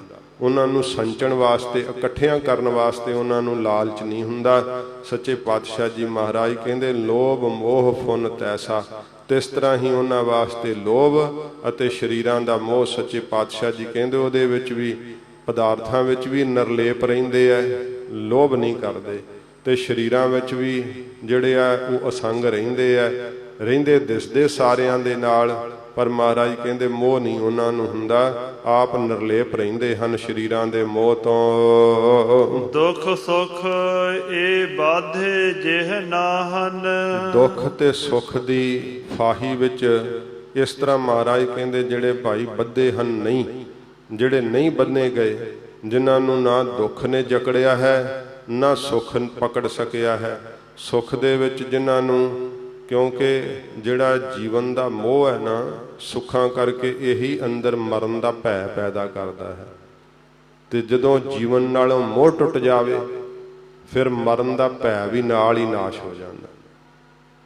ਜੀਵਨ ਦਾ ਮੋਹ ਹੀ ਅੰਦਰ ਭੈ ਪੈਦਾ ਕਰਦਾ ਹੈ ਮੌਤ ਦਾ, ਤਾਂ ਕਰਕੇ ਜੀਵ ਨੂੰ ਡਰ ਲੱਗਦਾ ਮਰਨ ਤੋਂ। ਪਰ ਜਦੋਂ ਜੀਵਨ ਦਾ ਮੋਹ ਚੁੱਕ ਜਾਂਦਾ ਹੈ, ਜਿਉਣ ਦੀ ਲਾਲਸਾ ਚੱਕ ਜਾਂਦੀ ਹੈ, ਤੇ ਮਰਨੇ ਕੀ ਚਿੰਤਾ ਨਹੀਂ, ਜੀਵਨ ਕੀ ਨਹੀਂ ਆਸ, ਜਦੋਂ ਇਹ ਦਾਤ ਪ੍ਰਾਪਤ ਹੁੰਦੀ ਉਦੋਂ ਖੌਫ ਨਾਸ਼ ਹੋ ਜਾਂਦਾ ਹੈ। ਹਜੂਰ ਫਰਮਾਉਂਦੇ ਹਨ ਦੁੱਖ ਸੁਖ ਇਹ ਬਾਧੇ ਜਿਹ ਨਾਹਨ, ਦੁੱਖ ਦੇ ਸੁੱਖ ਦੇ ਅੰਦਰ ਉਹੋ ਹੀ ਜੀਵ ਬੰਨਿਆ ਜਾਂਦਾ ਜਿਹਨੂੰ ਜਿਉਣ ਦੀ ਲਾਲਸਾ ਹੈ, ਕਿਉਂਕਿ ਉਹ ਸੁੱਖਾਂ ਦੀ ਚੇਸ਼ਟਾ ਕਰਦਾ ਹੈ, ਦੁੱਖਾਂ ਤੋਂ ਡਰਦਾ ਰਹਿੰਦਾ ਹੈ। ਮਹਾਰਾਜ ਕਹਿੰਦੇ ਭਾਈ ਜਿਹੜੇ ਇਸ ਤਰ੍ਹਾਂ ਨਹੀਂ ਬੰਨੇ ਗਏ ਹਨ, ਨਾ ਦੁੱਖ ਬੰਨ ਸਕੇ ਉਹਨਾਂ ਨੂੰ, ਨਾ ਸੁੱਖਾਂ ਦੀ ਕੋਈ ਚੇਸ਼ਟਾ ਉੱਠਦੀ ਹੈ। ਤਿਹ ਤੁਮ ਜਾਨੋ ਗਿਆਨੀ, ਮਹਾਰਾਜ ਨੇ ਗਿਆਨੀ ਦੇ ਲੱਛਣ ਕਹੇ ਆ, ਤਿਹ ਤੁਮ ਜਾਨੋ ਗਿਆਨੀ। ਉਹਨੂੰ ਮਹਾਰਾਜ ਕਹਿੰਦੇ ਭਾਈ ਤੁਸੀਂ ਗਿਆਨੀ ਜਾਣ ਲਓ, ਉਹ ਗਿਆਨਵਾਨ ਪੁਰਖ ਹੈ। ਮਹਾਰਾਜ ਜੀ ਨੇ ਦੱਸਿਆ ਨਾ ਬਰਾਗਮਈ ਸ਼ਲੋਕਾਂ ਦੇ ਅੰਦਰ ਵੀ, ਭੈ ਕਾਹੂ ਕੋ ਦੇਤ ਨਹਿ ਨਹਿ ਭੈ ਮਾਨ ਧਿਆਨ, ਕਹੋ ਨਾਨਕ ਸੁਨ ਰੇ ਮਨਾ ਗਿਆਨੀ ਤਾਹੇ ਬਖਾਨ। ਮਹਾਰਾਜ ਕਹਿੰਦੇ ਤਿਹ ਤੁਮ ਜਾਨੋ ਗਿਆਨੀ, ਉਹਨੂੰ ਭਾਈ ਤੁਸੀਂ ਗਿਆਨੀ ਪੁਰਖ ਜਿਹੜਾ ਹੈ ਉਹ ਜਾਣਨਾ ਕਰੋ। ਨਾਨਕ ਮੁਕਤ ਤਾਹੇ ਤੁਮ ਮਾਨਹੁ, ਸਤਿਗੁਰੂ ਜੀ ਸ਼ਬਦ ਦੀ ਸਮਾਪਤੀ ਕਰਦੇ ਹੋਏ ਹਜੂਰ ਕਹਿੰਦੇ ਭਾਈ ਉਹਦੇ ਤਾਈਂ ਤੁਸੀਂ ਮੁਕਤ ਪੁਰਖ ਮੰਨਣਾ ਕਰੋ। ਉਹ ਮੁਕਤ ਪੁਰਖ ਹੈ, ਜੀਵਨ ਮੁਕਤ ਦੇ ਲੱਛਣ ਮਹਾਰਾਜ ਜੀ ਕਹੇ ਹਨ। ਇਹ ਵਿਧ ਕੋ ਜੋ ਪ੍ਰਾਨੀ, ਇਸ ਵਿਧ ਤਰੀਕੇ ਦੇ ਨਾਲ ਜਿਹੜਾ ਪ੍ਰਾਣੀ ਜਿਉਂਦਾ ਹੈ, ਜਿਹਦੀ ਇਹ ਜੁਗਤ ਪ੍ਰਾਪਤ ਹੋ ਗਈ, ਜਿਹਨੂੰ ਜਿਉਣ ਦੀ, ਮਹਾਰਾਜ ਕਹਿੰਦੇ ਭਾਈ ਉਹਨੂੰ ਮੁਕਤ ਪੁਰਖ ਜਾਣਨਾ ਕਰੋ, ਉਹ ਬ੍ਰਹਮ ਗਿਆਨੀ ਹੈ। ਸੱਚੇ ਪਾਤਸ਼ਾਹ ਕਹਿੰਦੇ ਜਿਹਨੂੰ ਐਸੀ ਜੀਵਨ ਦੀ ਜੁਗਤ ਮਿਲੀ ਹੈ, ਇਹ ਗਰੀਬ ਨਿਵਾਜ ਸੱਚੇ ਪਾਤਸ਼ਾਹ ਜੀ ਮਹਾਰਾਜ ਪਵਿੱਤਰ ਉਪਦੇਸ਼ ਬਖਸ਼ਿਸ਼ ਕੀਤਾ ਹੈ। ਲੜੀਵਾਰ ਮਹਾਰਾਜ ਜੀ ਦੀ ਪਵਿੱਤਰ ਬਾਣੀ ਦੀ ਕਥਾ ਆਪਾਂ ਰੋਜ਼ ਕਰਦੇ ਹਾਂ। ਸਤਿਗੁਰੂ ਗਰੀਬ ਨਿਵਾਜ ਜੀ ਦਾ ਪ੍ਰਕਾਸ਼ ਗੁਰਪੁਰਬ ਹੈ, ਤੋ ਜਿਨ੍ਹਾਂ ਪ੍ਰੇਮੀਆਂ ਦੇ ਮਨ ਦੇ ਅੰਦਰ ਪਿਆਰ ਹੈ, ਸ਼ਰਧਾ ਹੈ, ਸਤਿਗੁਰੂ ਪਾਤਸ਼ਾਹ ਜੀ ਮਹਾਰਾਜ ਦੀ ਬਾਣੀ ਦਾ ਪਵਿੱਤਰ ਉਪਦੇਸ਼ ਸੁਣ ਕਰਕੇ ਉਹ ਗੁਰਮੁਖ ਲਾਭ ਉਠਾਉਂਦੇ ਹੈ। ਸਤਿਗੁਰੂ ਜੀ ਦੇ ਪ੍ਰਕਾਸ਼ ਗੁਰਪੁਰਬ ਦੇ ਵਿੱਚ ਆਪੋ ਆਪਣੀਆਂ ਹਾਜ਼ਰੀਆਂ ਭਰਦੇ ਹੈ। ਸਤਿਗੁਰੂ ਜੀ ਸਿੱਖੀ ਪ੍ਰਦਾਨ ਕਰਨ, ਆਪਣੇ ਚਰਨਾਂ ਦਾ ਪਿਆਰ ਬਖਸ਼ਿਸ਼ ਕਰਨ, ਹੋਈਆਂ ਭੁੱਲਾਂ ਬਖਸ਼ ਲੈਣੀਆਂ ਜੀ। ਦੁਖ ਸੁਖ ਏ ਬਾਧੇ ਜਿਹ ਨਾਹਨ, ਤਿਹ ਤੁਮ ਜਾਣਹੁ ਗਿਆਨੀ। ਨਾਨਕ ਮੁਕਤ ਤਾਹੇ ਤੁਮ ਮਾਨਹੁ, ਇਹ ਬਿਧ ਕੋ ਜੋ ਪ੍ਰਾਨੀ। ਵਾਹਿਗੁਰੂ ਜੀ ਕਾ ਖਾਲਸਾ, ਵਾਹਿਗੁਰੂ ਜੀ ਕੀ ਫਤਿਹ। ਤੇਗ ਬਹਾਦਰ ਸਿਮਰਿਐ, ਗੁਰੂ ਤੇਗ ਬਹਾਦਰ ਸਿਮਰਿਐ। ਗੁਰ ਤੇਗ ਬਹਾਦਰ ਸਿਮਰਿਐ, ਗੁਰ ਤੇਗ ਬਹਾਦਰ ਸਿਮਰਿਐ। ਗੁਰੂ ਤੇਗ ਬਹਾਦਰ ਸਿਮਰਿਐ, ਗੁਰੂ ਤੇਗ ਬਹਾਦਰ ਸਿਮਰਿਐ। ਗੁਰ ਤੇਗ ਬਹਾਦਰ ਸਿਮਰਿਐ, ਗੁਰ ਤੇਗ ਬਹਾਦਰ ਸਿਮਰਿਐ। ਘਰ ਨਾਉ ਨਿਦ ਆਵੈ ਧਾਏ, ਘਰ ਨਾਉ ਨਿਦ ਆਵੈ ਧਾਏ। ਘਰ ਨੌ ਨਿਧ ਆਵੈ ਧਾਏ, ਘਰ ਨੌ ਨਿਧ ਆਵੈ ਧਾਏ। ਘਰ ਨਾਉ ਨਿਦ ਆਵੈ ਧਾਏ, ਘਰ ਨਾਉ ਨਿਦ ਆਵੈ ਧਾਏ।